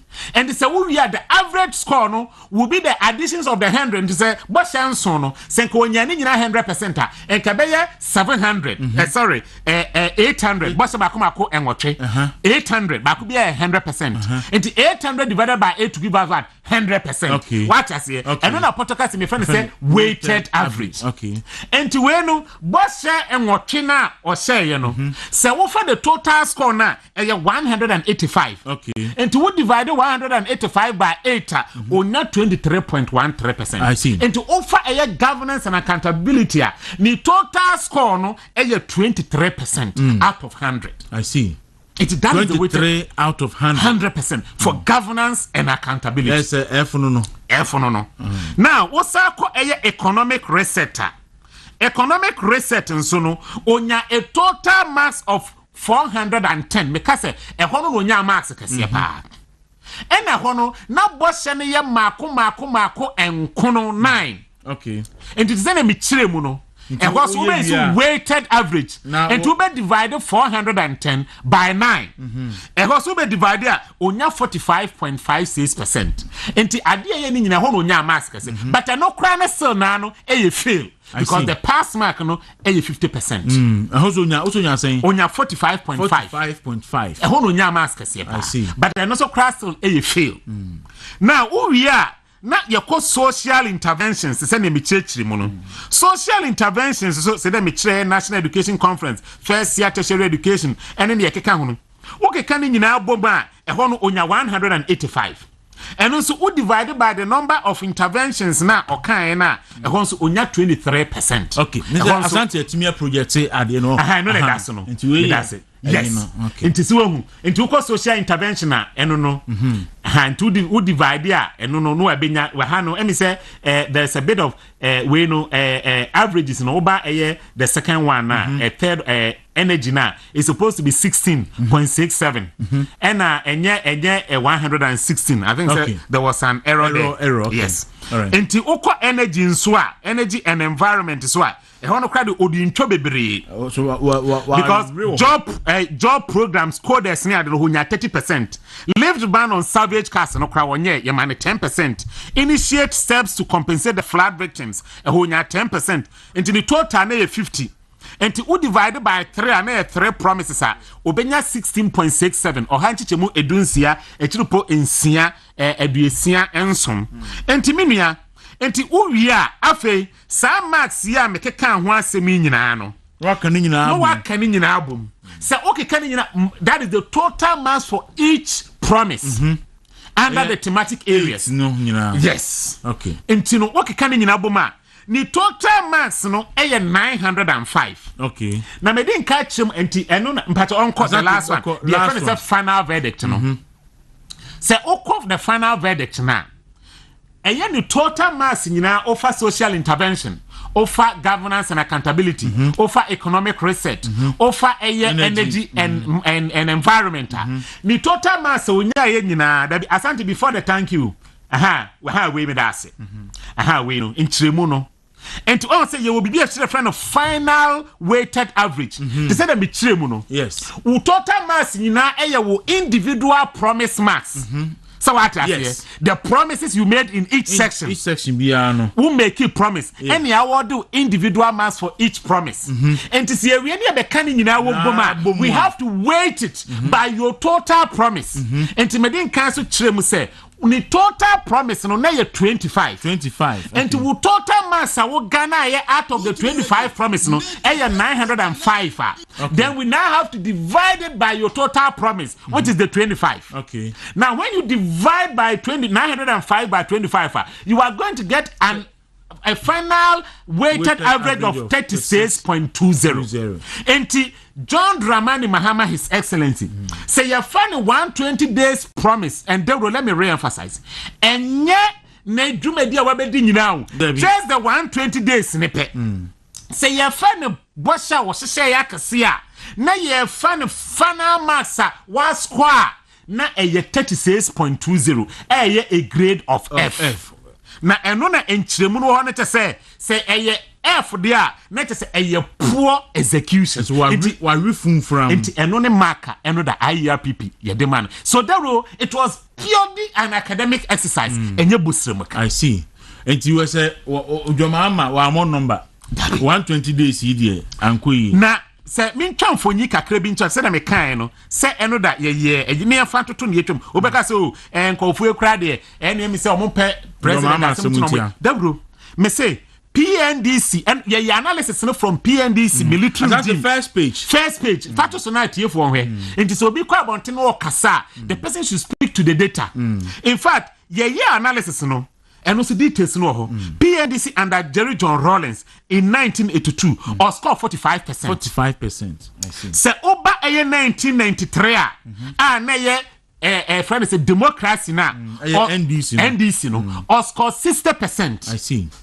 ɛyɛ ne promises a o make ye sɛ oba ɛyɛ John Agyekum Kufuor die wo ne 100 ne we 100 days asɛm na yɛ kan yo ɛnyɛ the full office yes send the amount for better exercise ne na say enti ya anye His Excellency John Dramani Mahama pe ye omo ma be twam nyina de John Agyekum die wo Kufuor ne first 100 to 120 days or score 65%. The same John Agyekum die wo Kufuor the second term in office, Dawuro or score 70%. Wow. And it's also where it is not debatable. So what your president for especially social interventions, any economic policies are or the better to two jar. Was exercise now it was purely academic. Yes. Now John Evans Atamils, professor when you the baby konya me fan is currency. The first 100 to 120 days Dawuro or score 48%. Wow. Se oko a second term of NDC under His Excellency John Dramani Mahama or score 58%. Okay. Se oba Nana Akufo-Addo the first 100 days or score 78%. They were into the highest 78%. Mefa ichibumbra. Nana Akufo-Addo tama ope omampenyi. Na a policy back open and work or see free senior high school education. To say the NDC for no policy or more can wasem a friend saying 24-hour economy. Dawuro. Nana Akufo-Addo be your man penny pe. The first budget and or allocating 400 million Ghana cedis for the establishment or the start of free senior high school. And on policy na the flagship program and Nana Akufo-Addo catch Ghana for no. The first 3 months no Nana Akufo-Addo implemented it.